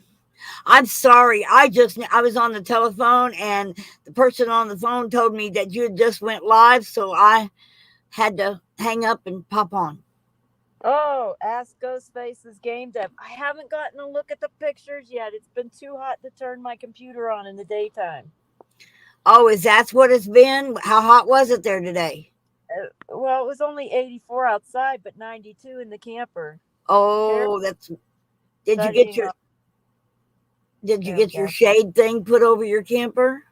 I did, and it didn't make a darn bit of difference because it's laying on the camper, so it probably just brought heat in. Oh yeah. Yeah, you probably need to prop it up with like a piece of PVC pipe or something. Yeah, that's money. Oh my God, you need AC. He says, I need to get evap working. My little evap box isn't working like it used to. So I don't know. I have supplies that I can make another one, but I Yeah. don't really drill holes in my 5 gallon bucket right now until I can get another one. And I also don't have a lid for the 5 gallon bucket to put a fan over, so I don't know. Well, But I girl, don't cook on me, okay? I'm not cooking. Okay. I'm sitting in front of a fan napping. That's what Oh, I was doing. all I right. That works. Well, I went and got my injections today with a whole new different doctor who didn't understand that I don't need to be numbed. Oh no. Oh yeah. And when I didn't realize she was what she's doing until she'd done it. But she put that numbing stuff in there, and she hit the right leg nerve because my leg jumped. Uh-huh. And it's the first time I wasn't able to get up off the gurney and just walk away. They made me get in a wheelchair. They took me to the back room, and I thought, well, they're just seeing if I have any reaction to the dye or anything like that. So I'm in the wheelchair, and about 15 minutes later, they said, they come in. They said, okay, I need you to stand up here. I went to stand up, and there wasn't nothing. I went down like a bag of rocks. I went down quick, and I went down hard because there was nothing on the right side all the way up to my hip, and there was nothing there to stand on. And I'm like, what the heck? Because, see, normal people might have that problem because they get numbed. But my doctor knows she don't need to waste any of that numbing medicine on me because I ain't going to feel it anyway. Right. And so she never numbs me, so I don't have the problem I had today, being unable to walk at all. I ain't never had anything like that. And I'm like, oh no. When I did it, it dawned on me. She put numbing medicine in there, and Diane never uses numbing stuff. I get them because she knows I don't need it. Okay. Why use something that can cause side effects like what I had, unable to walk, when it's unnecessary? But Okay. I finally got to get to leave and come home because I faked being able to walk on my hip because I had my crutches. So we just left. I got home and I did make it in the house, but that leg was not there. It was gone. And then when I turned around and sat down in my chair, it felt like I was sitting on a damn dog bone in my chair. Of course, there wasn't no dog bone in my chair. It just felt like there was. And I was like, and that stuff didn't wear off till almost an hour ago before I could get out of my chair and walk to my refrigerator without using crutches.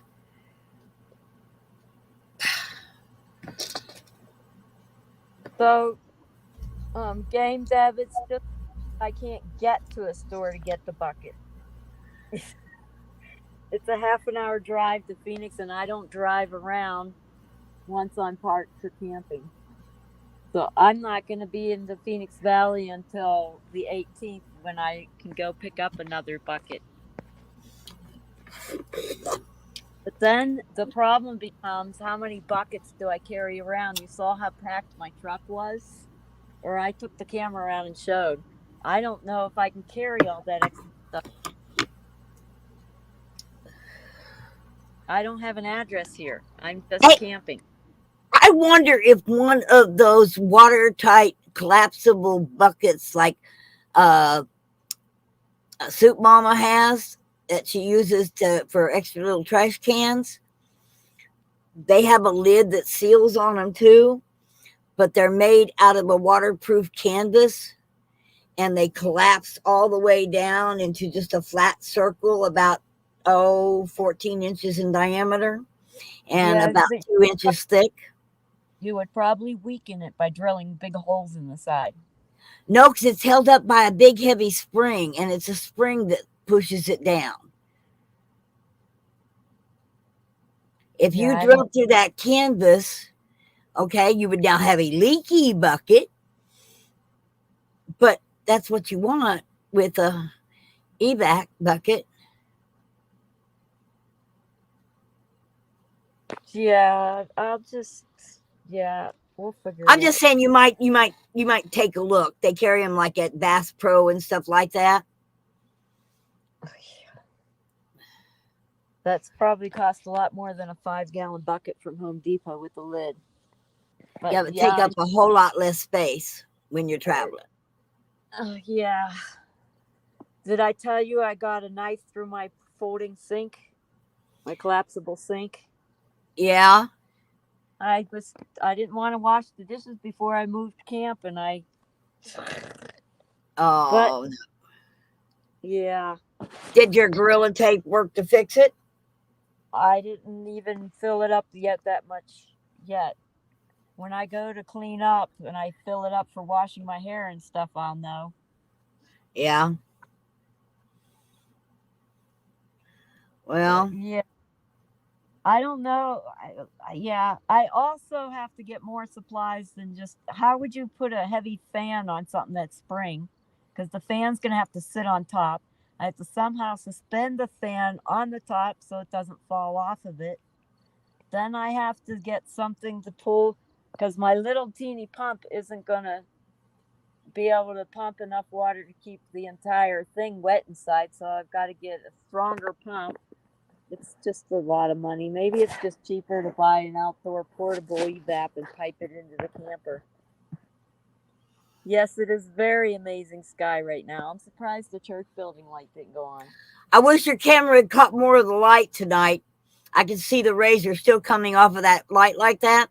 And this time it's not the sunset reflection on it. Nope, it's not. It's the coloring of the camera. Because we did the iPhone out there, and the iPhone got this color earlier while it was still red on the other one. Two words. Wow. Tape. Yeah. But the fan I have that goes on the top is one of the tabletop ones that rotate. So yeah. It's really, really heavy. So to try to put it on the bucket is going to tip the bucket. Oh. So yeah, I'm like, that's what I'm trying to make things work with what I got now, but it's not. And I'm just pouting because I don't have the supplies to make it work. I need a really powerful fan to go with an evap cooler, because if you have an evap cooler and the fan's not powerful enough, when it gets humid, you're going to get all icky. But if you have a really powerful fan, you can be cold no matter how humid it gets. Duct tape fixes all. I'd be looking at junkyards. I'd be looking for me a small squirrel cage fan. I could mount on the bucket, okay? Because, well, the squirrel cage fan, you put the opening, you cut a hole that will hold the squirrel cage part, the square little squirrel cage, on the inside of the bucket, blowing out to your holes on the other side, okay? And you could actually strap it kind of upside down, strap it to the outside of your bucket with a bungee cord. Things I can get in Phoenix that'll do it real easy. It's just I'm not in Phoenix right now. Yeah. So, and there's no junkyards or there's nowhere. There's a corner store. That's the only place in town to shop here. You have to drive half an hour, and I don't have enough fuel to be doing that kind of driving. So I'm waiting until the 18th, and then I can go get, I'm probably just going to go get a cheap portable evap cooler and worry about getting a more powerful fan later, or just use my tower fan I have for extra circulation. But considering all the stuff I got to pick up, it might just be easier to get a $119 portable evap. Yeah. And $119 is pretty steep for me right now, but maybe we'll see what happens. The one like I've got, you could actually put in one of your windows. It's a little window air, and they were like $69 at Walmart. Okay, just leave the window open. That's funny because both my windows are open, and I had run the fan all day, and it got to 92. But yes, I have 110 in my solar setup, but I can't run an air conditioner because it uses 400 watts an hour, and I only have 300 watts coming in an hour. You might want to check into that. They've come out with these really efficient 5-star air conditioners that only use 15 watts of power. You mean the split units, the Peltiers? The what? A split unit, a Peltier cooler. Yeah. They don't work as well as you think they do. The ones that kind of fit on the window sill? But that's a split unit. A split unit means you got one part inside. That's the part you're seeing that's nice and small and pretty. And then there's an outdoors part. Yeah. That's costly. Maybe I'll do a little Google searching. There's some things out there that work Because a lot of people are going to tiny homes and little bitty I places. cover what I did before people keep suggesting. Today, I covered my camper with shade cloths, 2 layers, left the door open and the wind open, and ran the fan. It got to 92. Yep. What was That the tip? that's What if was the I were tip? doing What was the temperature outside? 84. Ooh. But I'm in direct sunlight. There's no shade here at all. Not a drop of shade. Shade works better if you put it up like a lean-to over your trailer so it has space underneath it. Yeah, but it sure would. If I had the way of doing that, I'd do it. But I didn't have a way of doing it. I did what I had with what I had. I got it. Don't you have any uprights on your truck bed? What do you mean uprights? Well, like posts in the corners? Or is it just a flat bed? It's a regular truck bed, and then I have a rack over the top of it. That's what I was thinking. You had a rack on it? Yep. And I What if you suspended had your off. truck? I've suspended it off. Oh my gosh, I really got to cover everything. I tied the shade cloth to my rack on the one side, draped it all the way across over my trailer, and pulled it away from the trailer as much as I could. And that's the best I could do. And I Oh, have insulation. I have coroplast inside with metal on for the roof part, and then I have one, what is it, half-inch foam, and then coroplast over the top. And on the sides, I have the metal on the outside. Then I have the half-inch coroplast for air to circulate between, and then I have reflectix over that. So I have some insulation, but yeah. when the sun beats directly down on it, there's nothing you can do. No, it's going to get hot in there no matter what you do. You might even be better off if you had your windows, the sunlight blocked out. I've done that too. Yeah. I had the shade cloth over every part of the camper. And Oh, it doesn't front and back. It doesn't touch the front and back because I have that extra lip over the edge. yeah. So, no, that's the best I could get. I just need to get a cooler because that's just the way it is. Yeah. I got it. I mean, I got it. I'm just, I'm sitting here trying to think of little survival tricks or something that might. I'm really curious of how I would dig in a church parking lot. Well, I seen one on YouTube that might work. They took 2 water bottles and And poked they filled holes ice in and them. put it in the The fan. top, in the top part of it, put ice at the bottom and tied it to the fan, Yeah. I the also back of the have fan. I also have copper tubing that I've run cool ice water through in front of the fan. Those don't work as well as you think they do.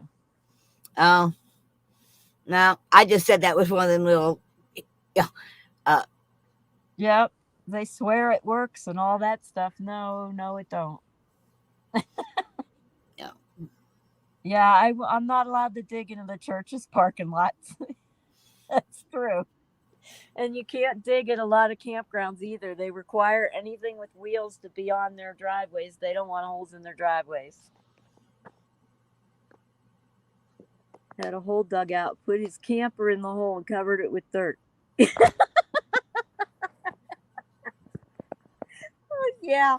No, I'm not allowed to do that. They would throw you out if you did that. No, I don't have my own land. I'm nomadic.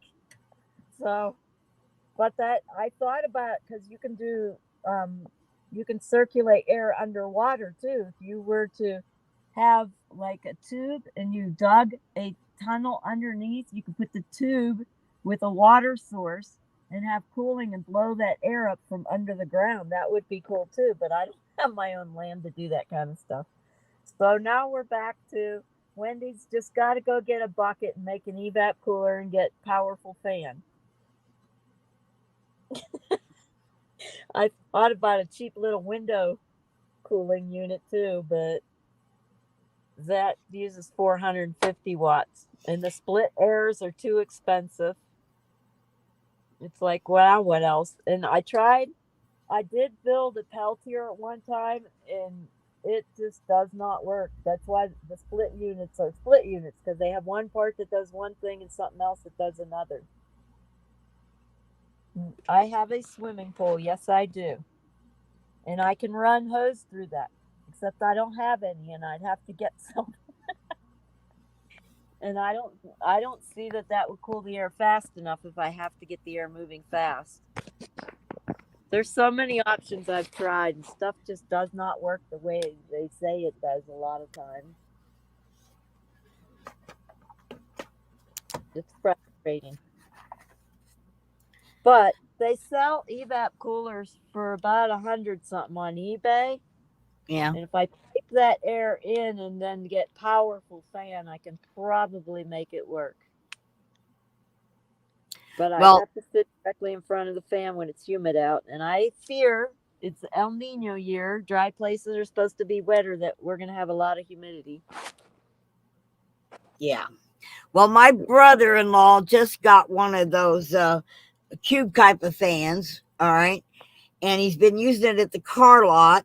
So when I talk to him, I'm going to ask him how well it worked for him.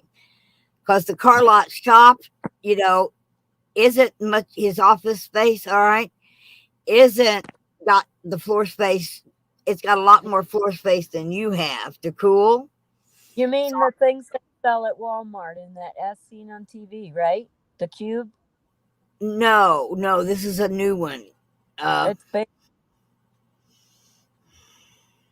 No, I've seen the ads on YouTube, and I've also saw a YouTube video where they compared it to the other one, and it's exact same company and everything.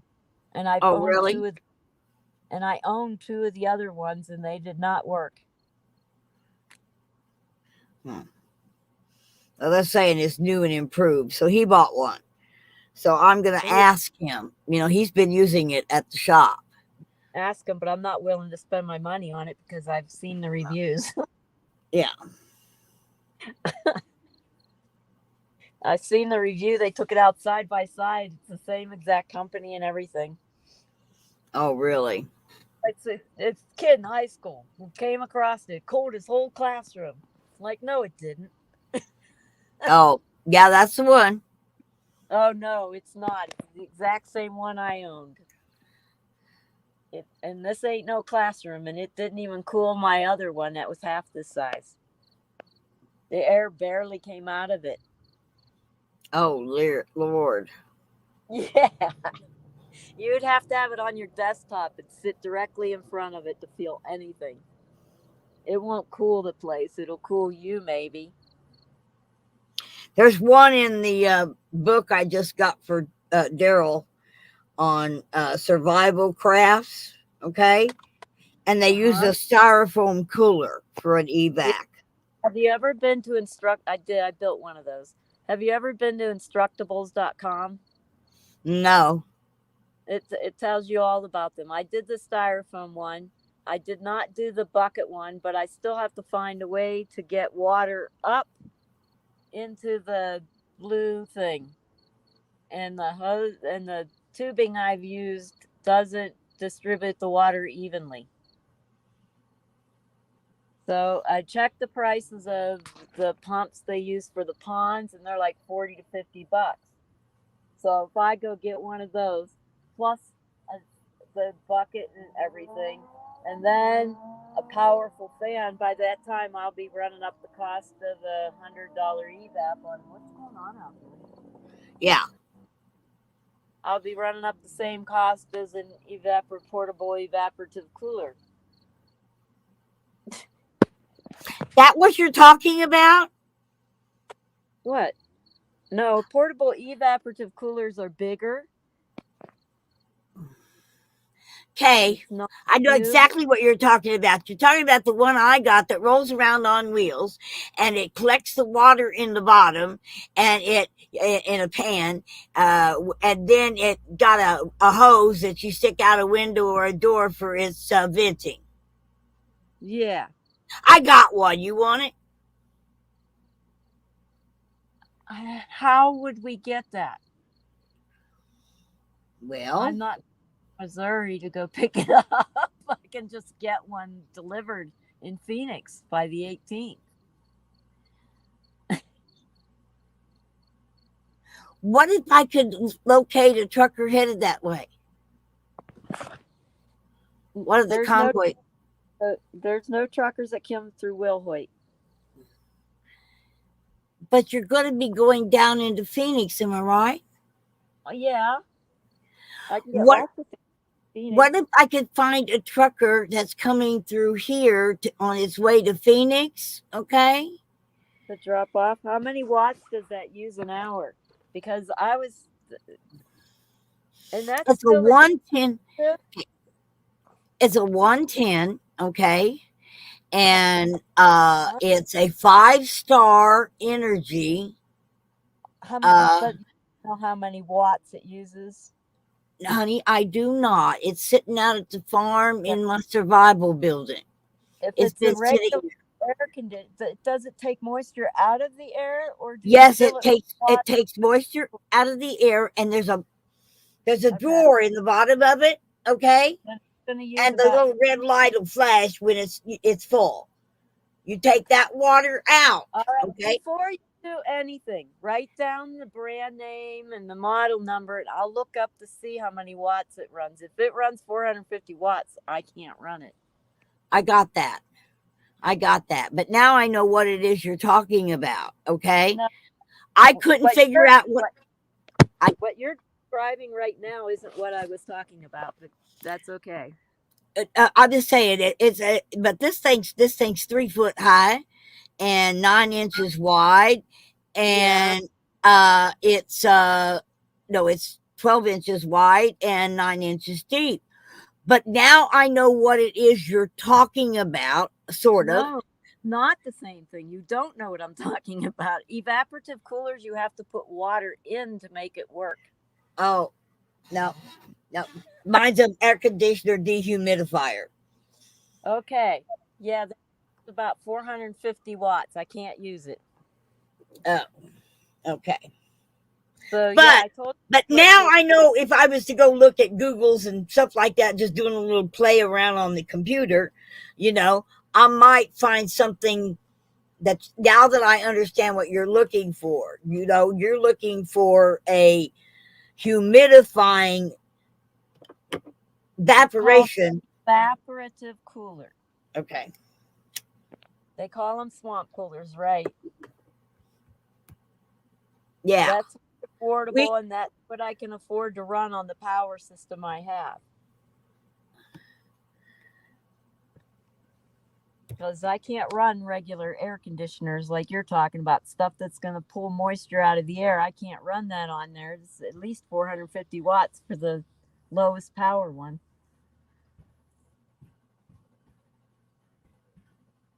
But if I got an evaporative cooler for this tiny space and a powerful fan, or just used my tower fan directly in front of me with an evap, I could probably keep cool enough when it gets humid even.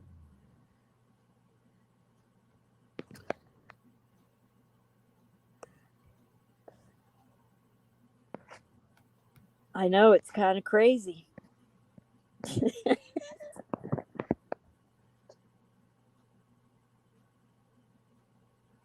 But most of the time, if I had shade and it was 84, this camper wouldn't be 92 degrees. It would be 84. With the air going and the windows open, it would be just as cool as outside. But when I'm in direct sunlight, it's a different story. Even though with all this insulation stuff I have, it's still small. I have a swamp cooler and I can't cool my space, and my space is 400 square feet. Yep. It won't cool the space very much, but it will create a nice cool breeze going over me when it's humid, as long as I'm in one spot. But the what if tiny, you could what if the you tiny, could get wait. never What mind. Go if ahead.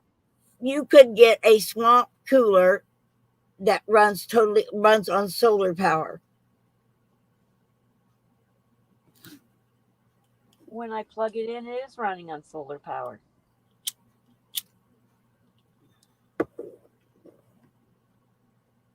And you don't want to rely on that 100%. If you have a cloudy day and it's hot, how are you going to run it? You have to run them off batteries. You can't rely on just the solar panel. Yeah, it uses a battery. That's what you need. Yep. I don't want to carry more batteries around. That's heavy. I already have like 400 amp hours. Keeps me from dying. Exactly. That's what I need. One to keep me from dying. 2K for one that runs on solar. No, I can just plug it into my 110 that my inverter. Don't need to pay 2K. You can get something for 100.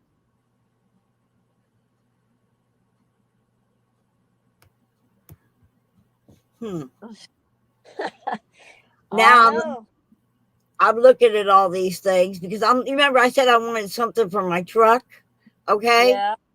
And I'm looking at one, and it comes with one solar panel, and it's Uh, on wheels because the battery's in the bottom, like a car battery. yeah. Remember, even if it's on wheels, I can't tow it. I have to pick it up and put it in the truck or camper. It So comes whatever I apart. get, I have to pick up and put away and stash in all my stuff. I got it. I got that. I'm with you on that, honey. I'm with you on that. Totally, totally, totally. So, uh,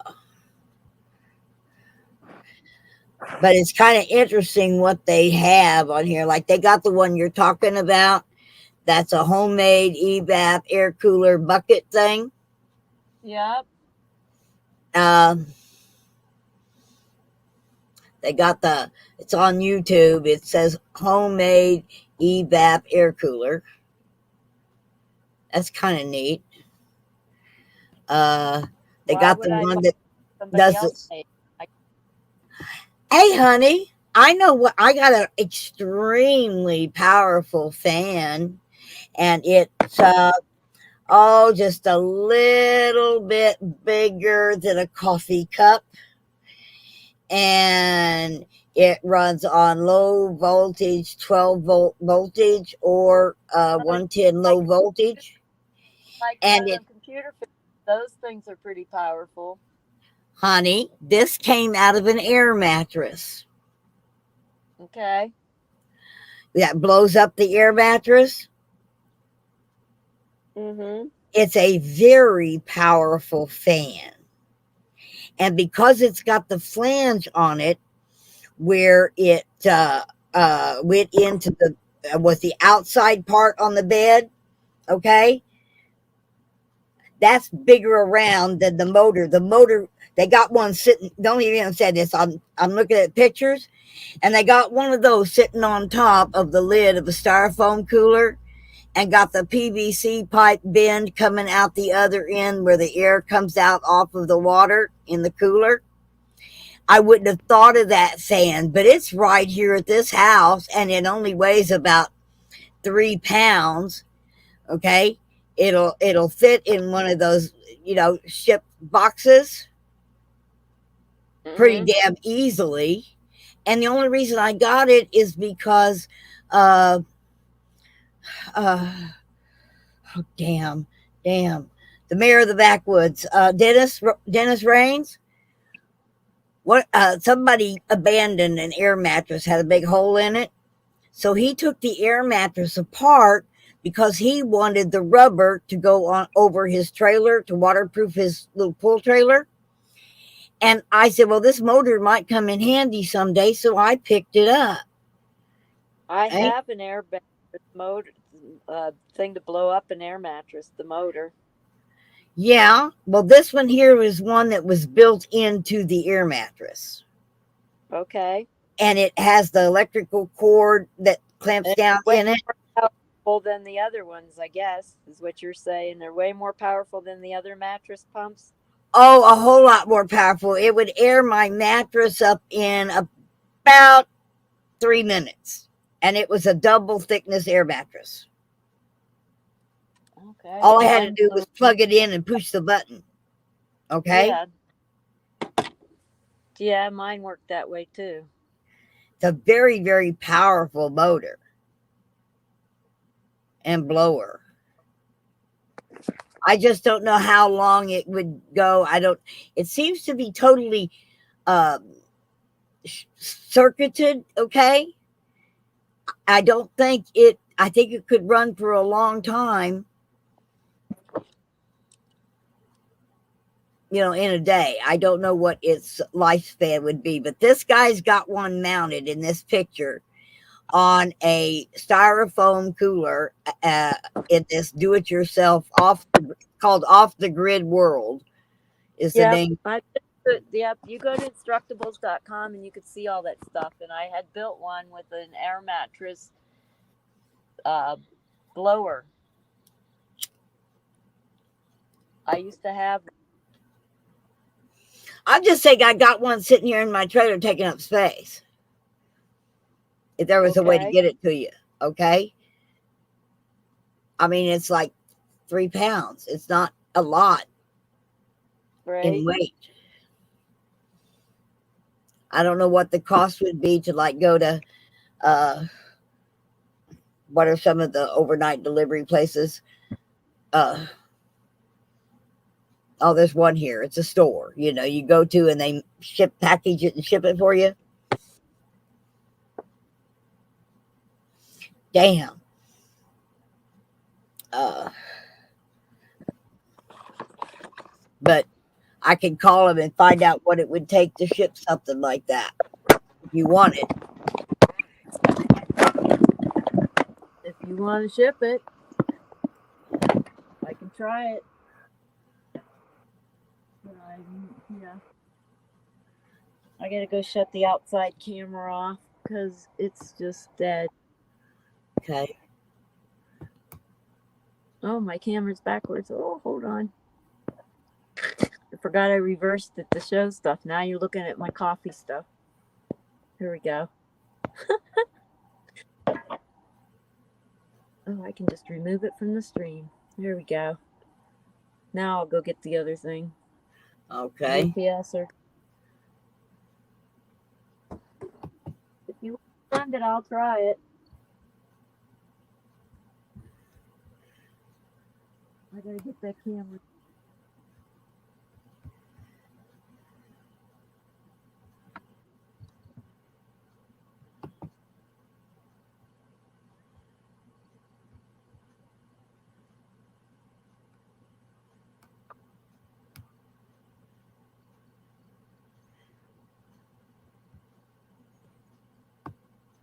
It is so nice and cool out right now.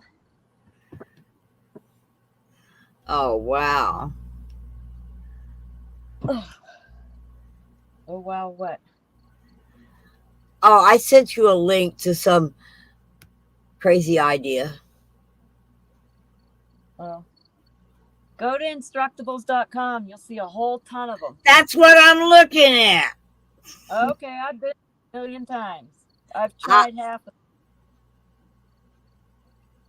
You've done what? I've tried half of them. Oh.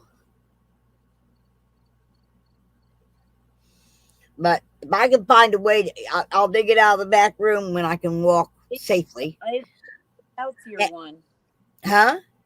I even built the Peltier one that's on there, and that didn't work either. Did the cooler one work? No, that's why I don't have it anymore. Oh.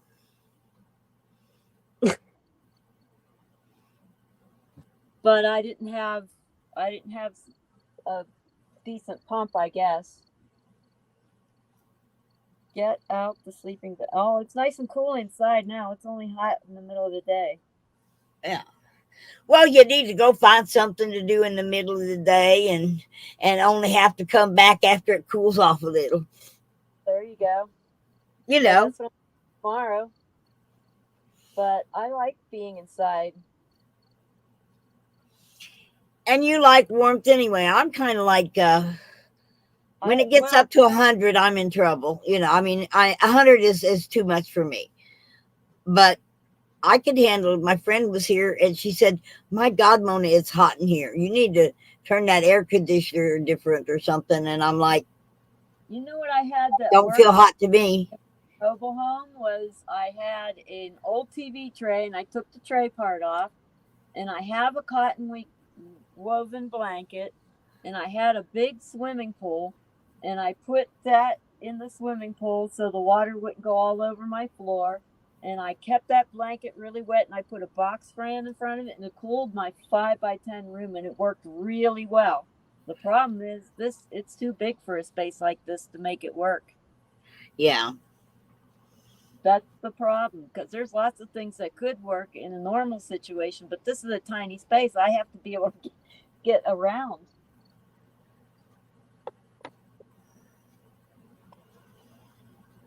So yeah, if I can get, if I could build something over my back window that, what am I putting this in there for?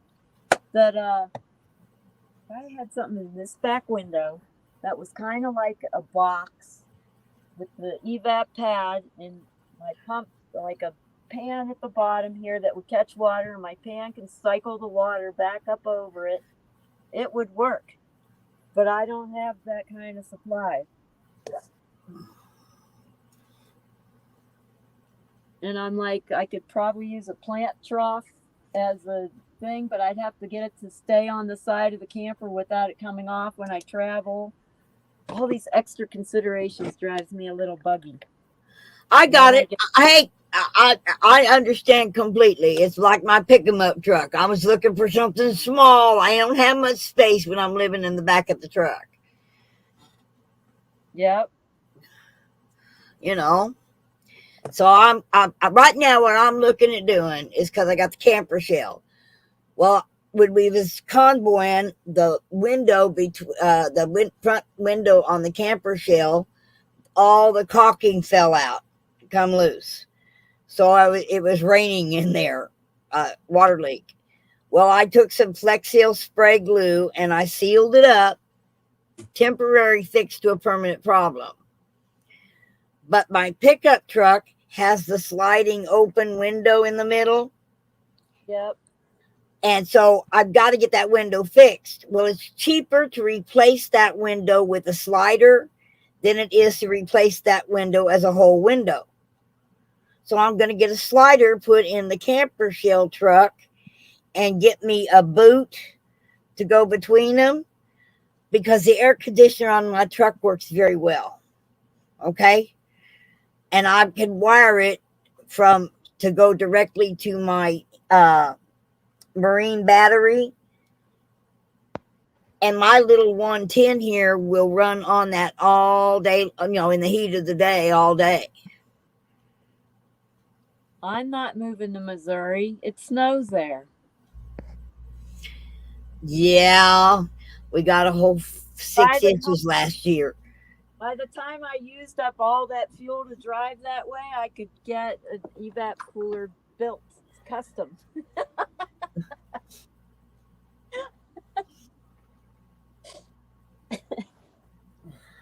I gotta lock the truck up. I'll be right back. Okay.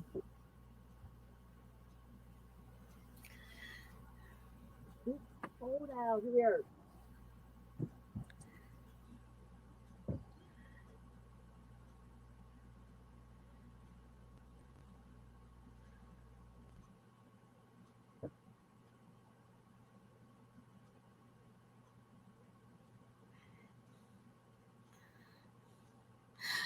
You all, a hat's too heavy to wear. Okay. I'll wear that hat when I really need to, but I'm wearing that hat right now. Number one, that hat is double thickness, 1/8 inch felt. Okay. On the inside. So that I did it that way as a liner, so all those hat pins and things wouldn't be touching my head. But I got a lot of hat pins on there and a lot of buttons on there and a whole lot of flags on there, and the hat's heavy. Okay. At one time that we weighed that hat. I took some stuff off since then. But at one time, my hat weighed 15 pounds. Try putting 15 pounds on your head and walking around with it all day long. I keep thinking about that blue truck that was here earlier. You missed that part, Mona. Somebody pulled up beside my truck Yeah. earlier and was out there playing music, and I peeked out and I heard him start cursing and left. So I'm like, I gotta lock my truck up. I was reaching for my mace, but I couldn't find it. So I took out the knife and I'm like, I don't want a bloody mess. I'm gonna shut my windows. It's actually pretty cold out right now.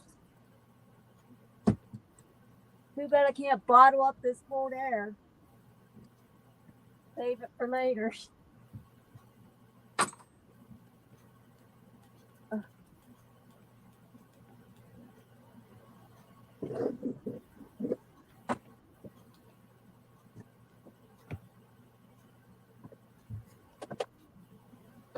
Yeah, we spent a lot of time trying to fix Wendy's problem. I'm just trying to keep cool for now. Once I get a camp spot at other places, I usually have shade. But you all says it looks weird not seeing Mona without her hat. Yeah, we were just talking about that while you was gone because my hat, yeah, and I told him, I said, you know what, that hat weighs about 15 pounds and it's double felt. Okay, it might be another reason why I shave my head in the summertime where I have to wear it more because that hat's not only heavy, but it's awful hot. You know. Hey, by the way, I'm going to ask you again, and now with a little more urgency. Okay. Uh, you know what's happening in my head, right? Yeah. Well, because of that diagnosis, I'm entitled to a full-time caretaker of my choice. Yeah, you are.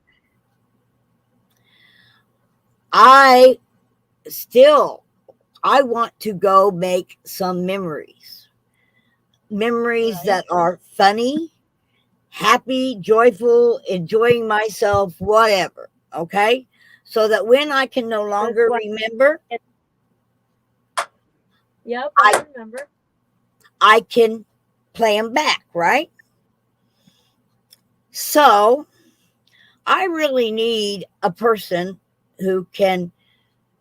I do not want to go I need a person number one that could run a camera. Okay, that's important because this is about making memories that last forever. Right? I need someone who doesn't mind picking up and taking off and doing a little traveling and going and seeing different parks, state parks, or going and seeing, different things, festivals, or, whatever. And follow this little character around and make people smile and have a feel good so that I can put it down in my memory books. Okay. You got your trailer. I understand that. And I got my pick 'em up truck.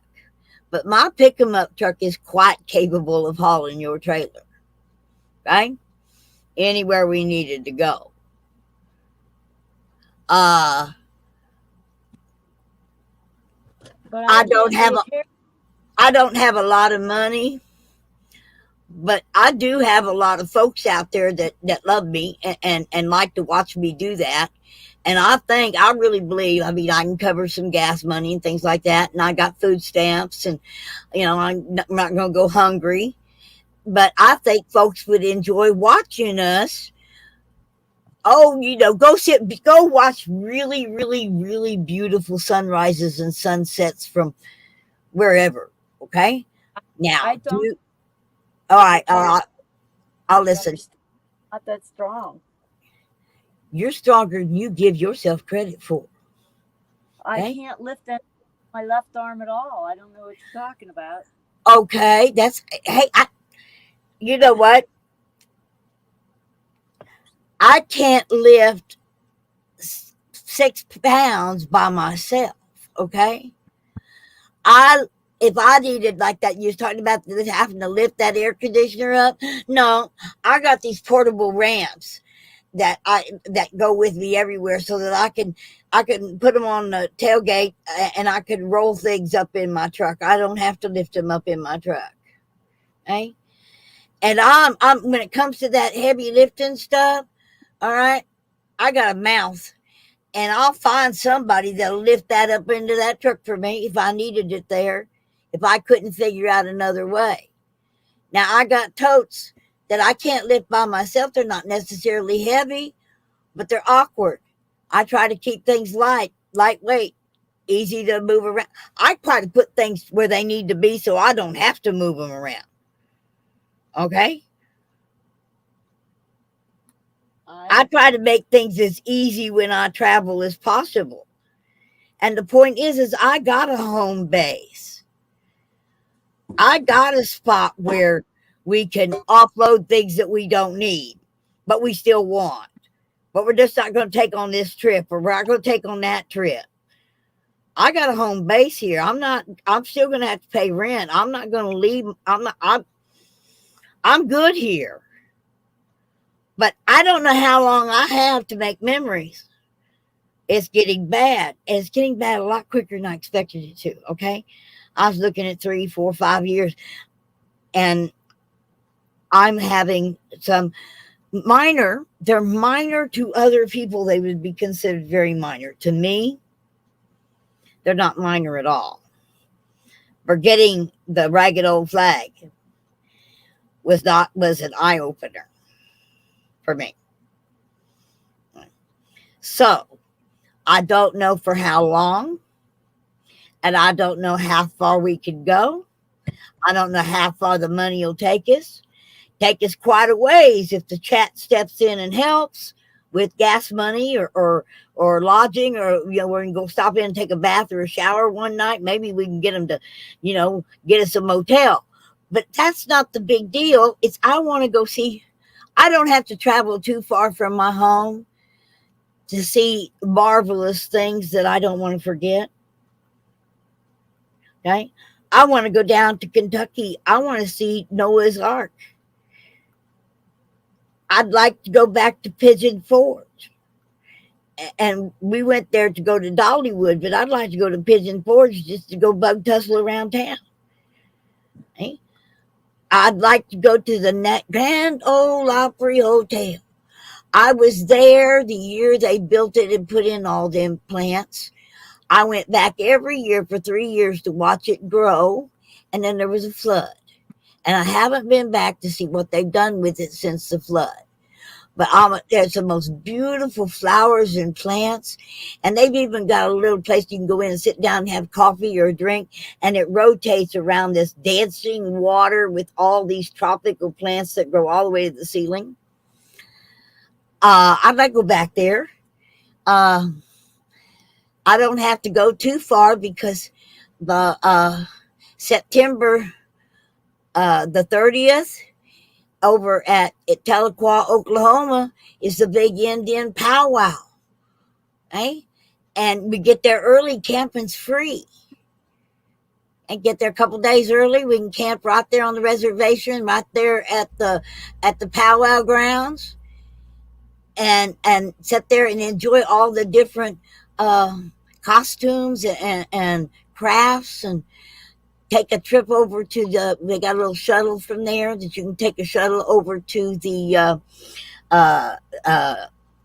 Trail of Tears Museum. And up in Kansas City, okay, there's the Swope Park Zoo, very, very famous zoo. Then you go over and there's Topeka, the capital of Kansas, and they got a museum in Lawrence, Kansas, and it's all about the Indians. And they got stuffed prairie animals in their natural habitat inside the museum. I'd like to see that again. Never traveling more than 100 miles from home base. spend a couple, 2 or 3 days, come home, do laundry, freshen up, take a hot shower, whatever, sleep in a nice soft bed for one night or two, and then turn around and check and see what festival's coming up. There's the festival over at the what's it called, Baker Creek Seed Company in Marshall, and they have all these heritage seeds and heritage plants. They have a big plant festival there. There's something going on within 100-mile radius of where I am at to take up an entire summer. But there are some wonderful things to see. There's a home base here, and we got our own laundry room. We got our own hot shower rooms. We got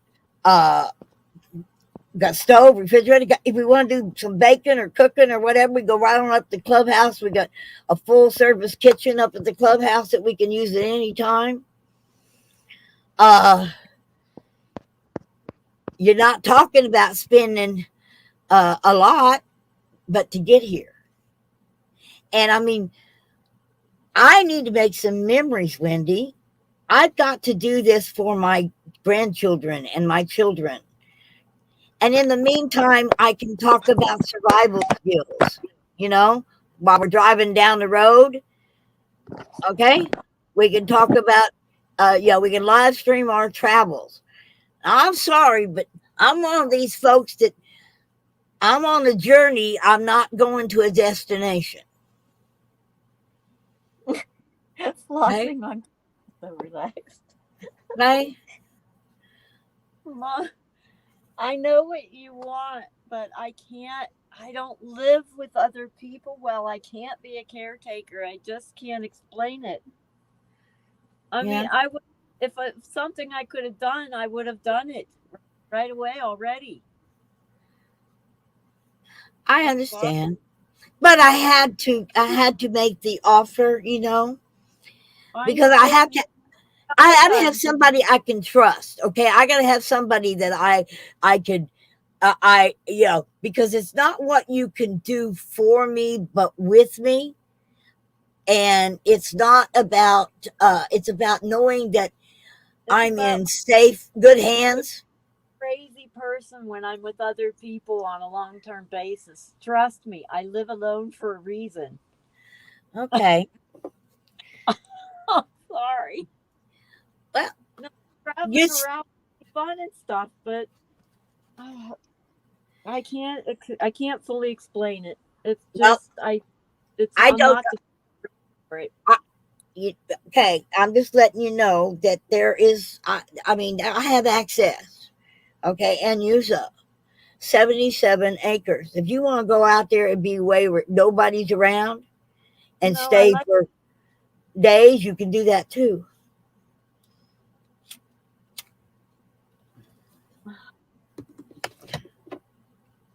That's why I said there's always coming back home, okay, to a home base.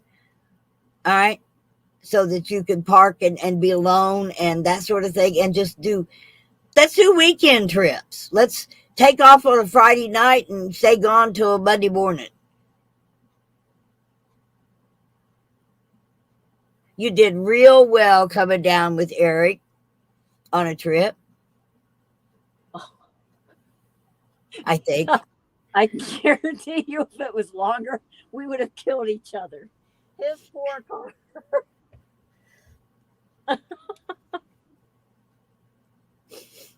Well, the thing is if we don't ever go more than 100 miles or 200 miles from home, let's say 200 miles, that's what, 4 hours back home? Group. I had my own home. I can be in my home as much as I want. I was suffocating. And I didn't have to be around them, and I was still suffocating. It's not that, it's me. I got it. It's the Asperger's in a lot of ways. It's the way you was raised too, I get it. But I had to make the offer, You've offered it a couple other times, and I'm like, I can't do it. Okay. Sorry. I feel really bad now. Don't feel bad. Everything happens for a reason. Remember, in my world, everything's going to be exactly the way it's supposed to be, and it's going to be that way for a reason.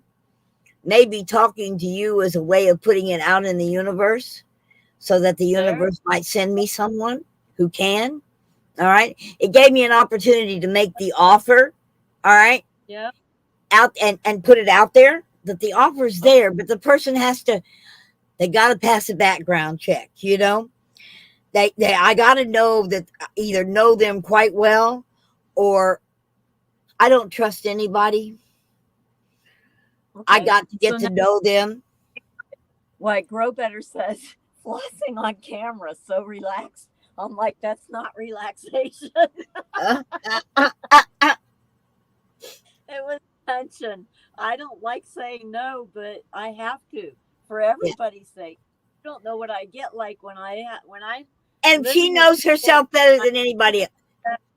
Make it clear. Wendy knows herself better than she knows anybody else. She's lived with herself 24 hours a day for 60 years. Uh, she right, probably knows exactly what she's talking about. All right. and so do my exes. Uh, all my exes they have exes. Well, that group in Texas too. I could stay in my home all day long. I never had to be around them, and yet I still felt trapped. Huh. I don't know what it is. I can't fully explain it. All I know is that it happens and it makes me feel like I'm suffocating, and I would be so angry at you for no reason at all. My sister does that, and I just look at her and go, okay. But why would you? That's I can't do that. My conscience won't let me do it. My conscience says live it happiness and peace as much as you can with people and enjoy people as much as you can. So I do these temporary stops and I visit people and then I go away and then I come back. If I had to live in Wilhoit, I would feel trapped. I But I got it. love her and I love the people. I just can't. I can't. I can't trap myself. You know what? At least you are able to know that. Okay. There's so many people that don't know, are like that, but don't know that, and don't, and never get away. Okay. Well, there's people You found try to your way. there's people who try to live like me and they don't want to be alone, but yet they like to be isolated. And I'm like, well, that doesn't work because my lifestyle, I'm around tons of people, just not in a situation where I am feeling trapped. And that's why I like moving around. That's why I like being out in courtside. If I got to a situation, I was camped close to somebody and felt trapped, I can get up and move to another part of courtside. It's it's the freedom of not getting trapped. I The can't minute you explain it. start to feel yourself growing roots, you got to pick up and walk, go get away. Yeah. You're Well, not growing I, roots. You're not a root I, grower. I do have. I return to the spot and visit on a regular basis. It's just a different kind of route. I'll go here and do that for a while, and I go because the courtside I'm there out there for 6, 7 months sometimes. And in Mesa, sometimes I get stuck there for a month, and I don't mind it. I don't want to be permanently there because I want to go see other people and be other places. The good Lord's got you spreading your blessings around. Okay. And Yeah, that's good. well, I have to keep it that way. Sometimes I think I'd like to settle, and then I feel that tightness Yeah. under my chest. Carrie's said that you don't have to answer to anyone. And that's the Yeah, truth. that's hard. I can't do that anymore. I gave it all my honest effort the best I could, and I can't do it anymore. And you're happy. That's all that Um, matters. yep. Sometimes I get down because there's not enough people around, but I just go out and find another place eventually and go do something else. What I like about my kind of living and your kind of living that we have in common, I ain't picking up after nobody but myself.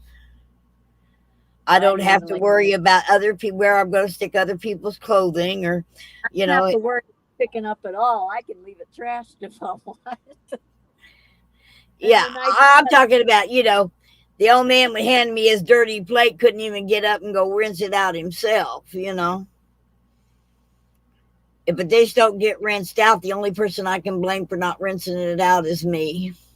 I couldn't stand the mobile home because I couldn't take care of that huge place. It was so hard. I was never a housekeeper. Yeah. Never.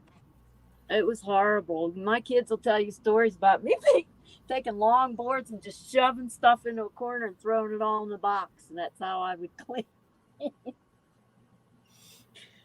Oh, Yeah. yeah. I'm not, yeah. Yeah, I've learned living in this kind of a space for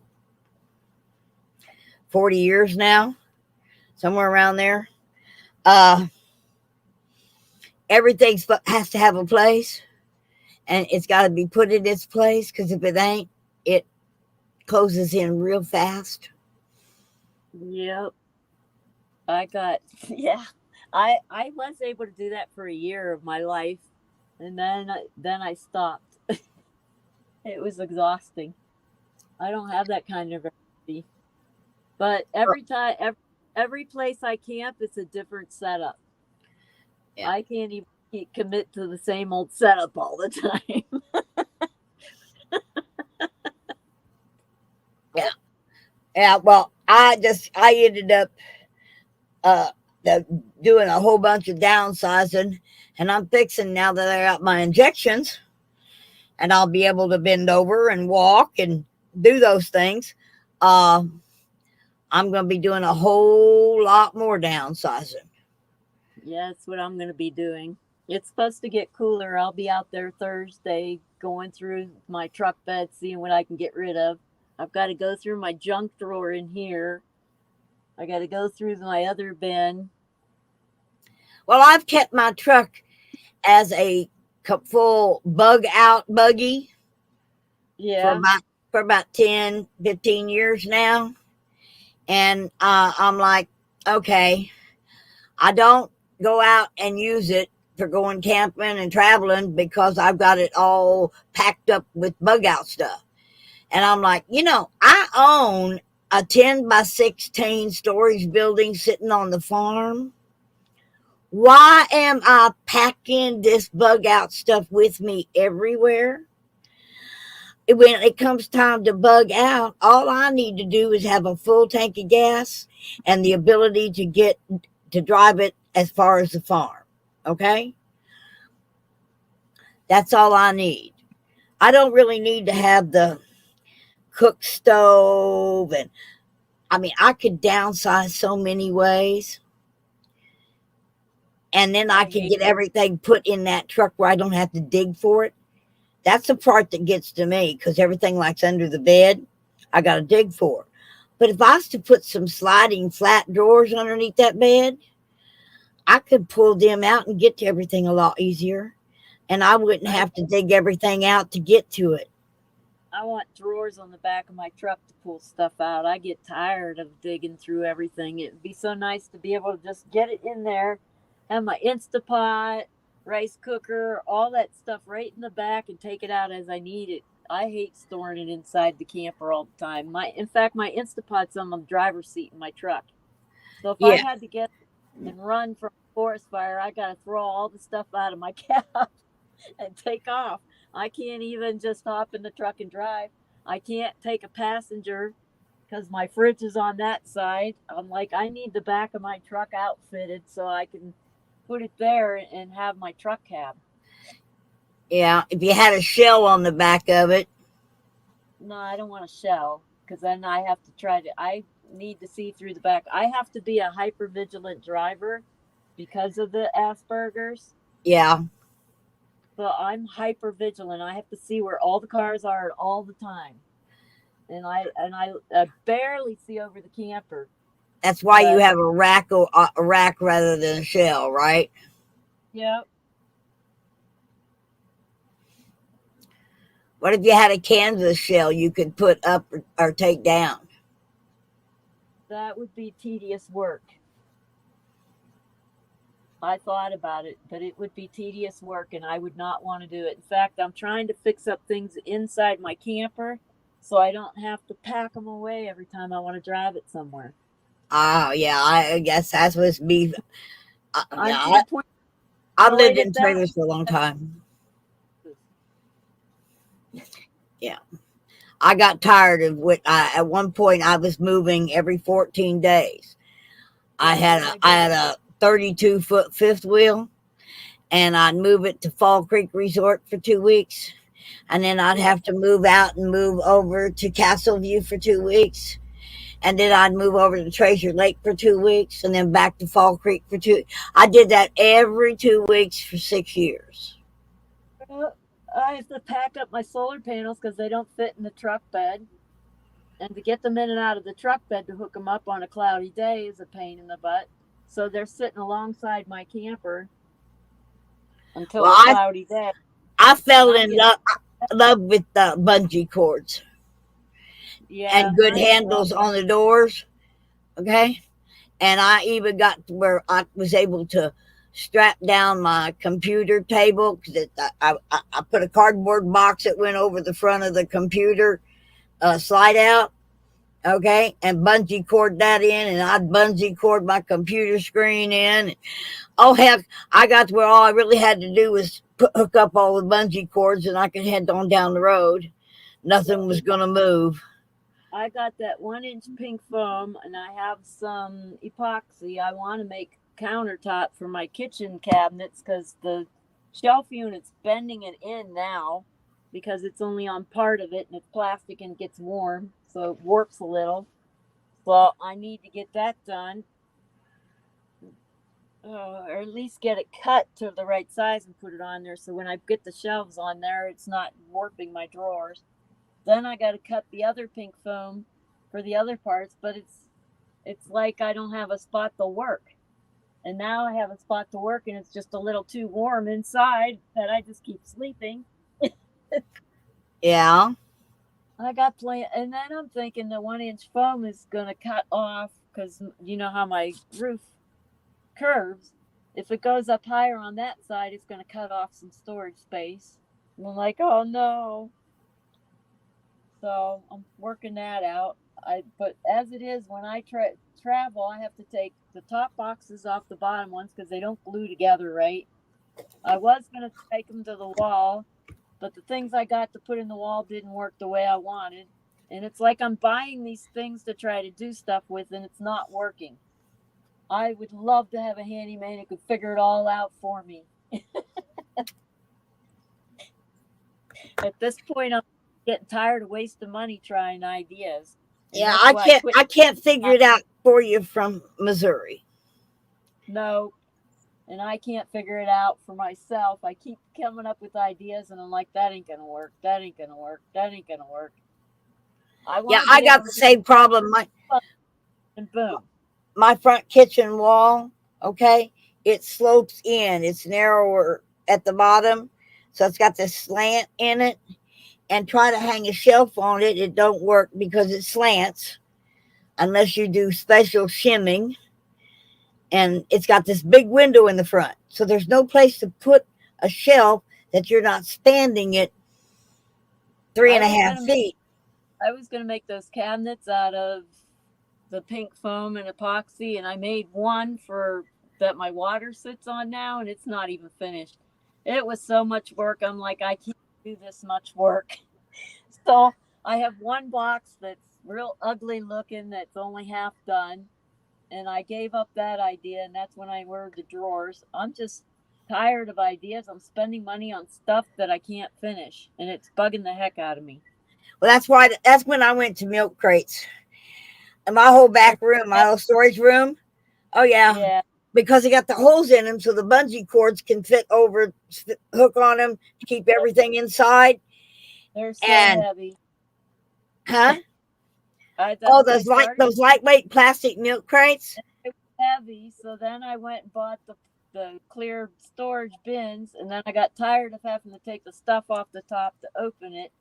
So now I've got drawers. I'm happy with the drawers. I just got to get them stabilized so I don't have to take them off and lay them all across the floor every time I want to move somewhere. Yeah. Well, my milk crates I put in my truck.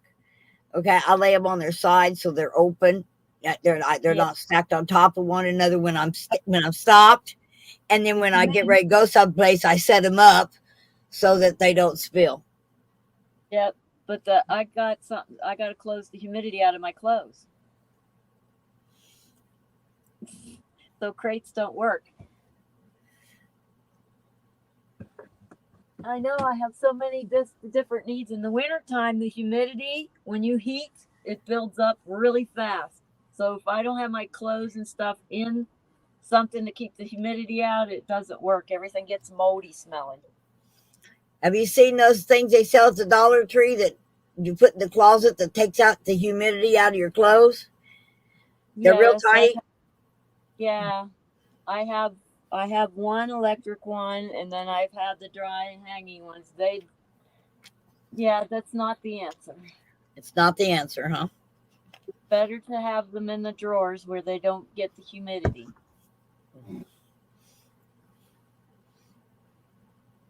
It gets a lot of humidity. It drips down the wall. That's why I have this extra board by my wall down here. Yeah. Because it just gets too humid and the edges of my sleeping bag will get wet. I put some insulation here, but my window screens go at my head and at my feet so my pillow doesn't get soaked. I've got stuff all along to insulate away from the humidity buildup. So, because my bed will be soaked in Texas, where That's why you need my rolling air conditioner dehumidifier. No, It that pulls the don't work. water out. That in the wintertime the humidity builds up. Oh yeah, I guess. Summertime is dry. It's the wintertime that gets humid. But I put my screens at the head and the front, and then I have an insulation thing, and it has an air gap, and it doesn't build humidity, and I don't wake up wet unless it's very humid like Texas was. And all I had to do was keep the front fan running all night, and then the humidity didn't settle on me. You need a roof vent like I've got in the bathroom that has a fan in it. What difference would that be than running my fan with the window open? Because it's on the roof, and it opens up and closes, and it actually pulls the moisture out of your house. So if I put an extra hole in my roof where I worry about leaks, then I can put in milk crates that are wide open and stuff won't stay in it. And I'll have to lift and turn them to move anyway. You got a point. I got it. Okay. I'm like, wait a minute.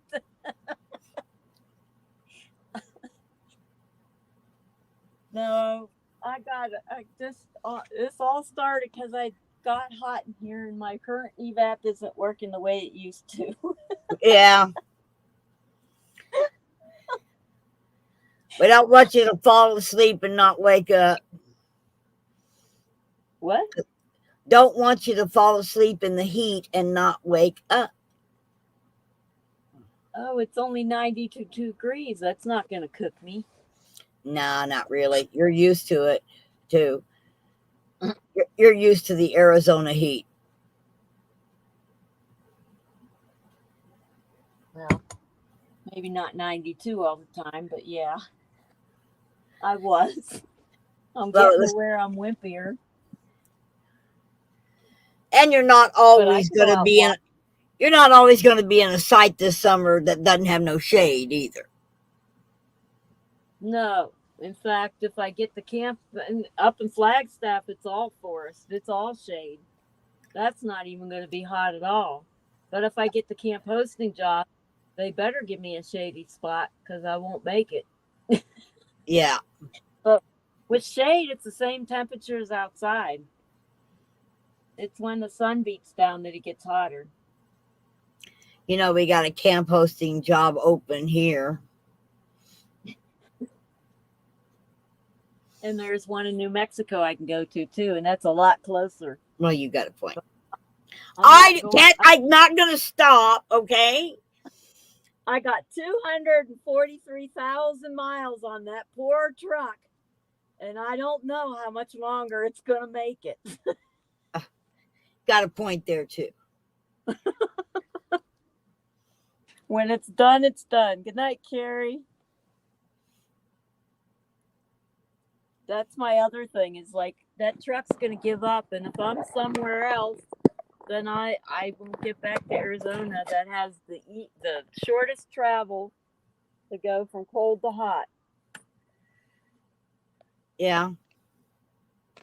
But no, I could have went to New Mexico too. But I'm like, I don't want to be that far away when the truck breaks. And I know I was supposed to go to Washington trip, but that, I don't know. To me, that would have been worth seeing 10 people and then breaking down and getting home.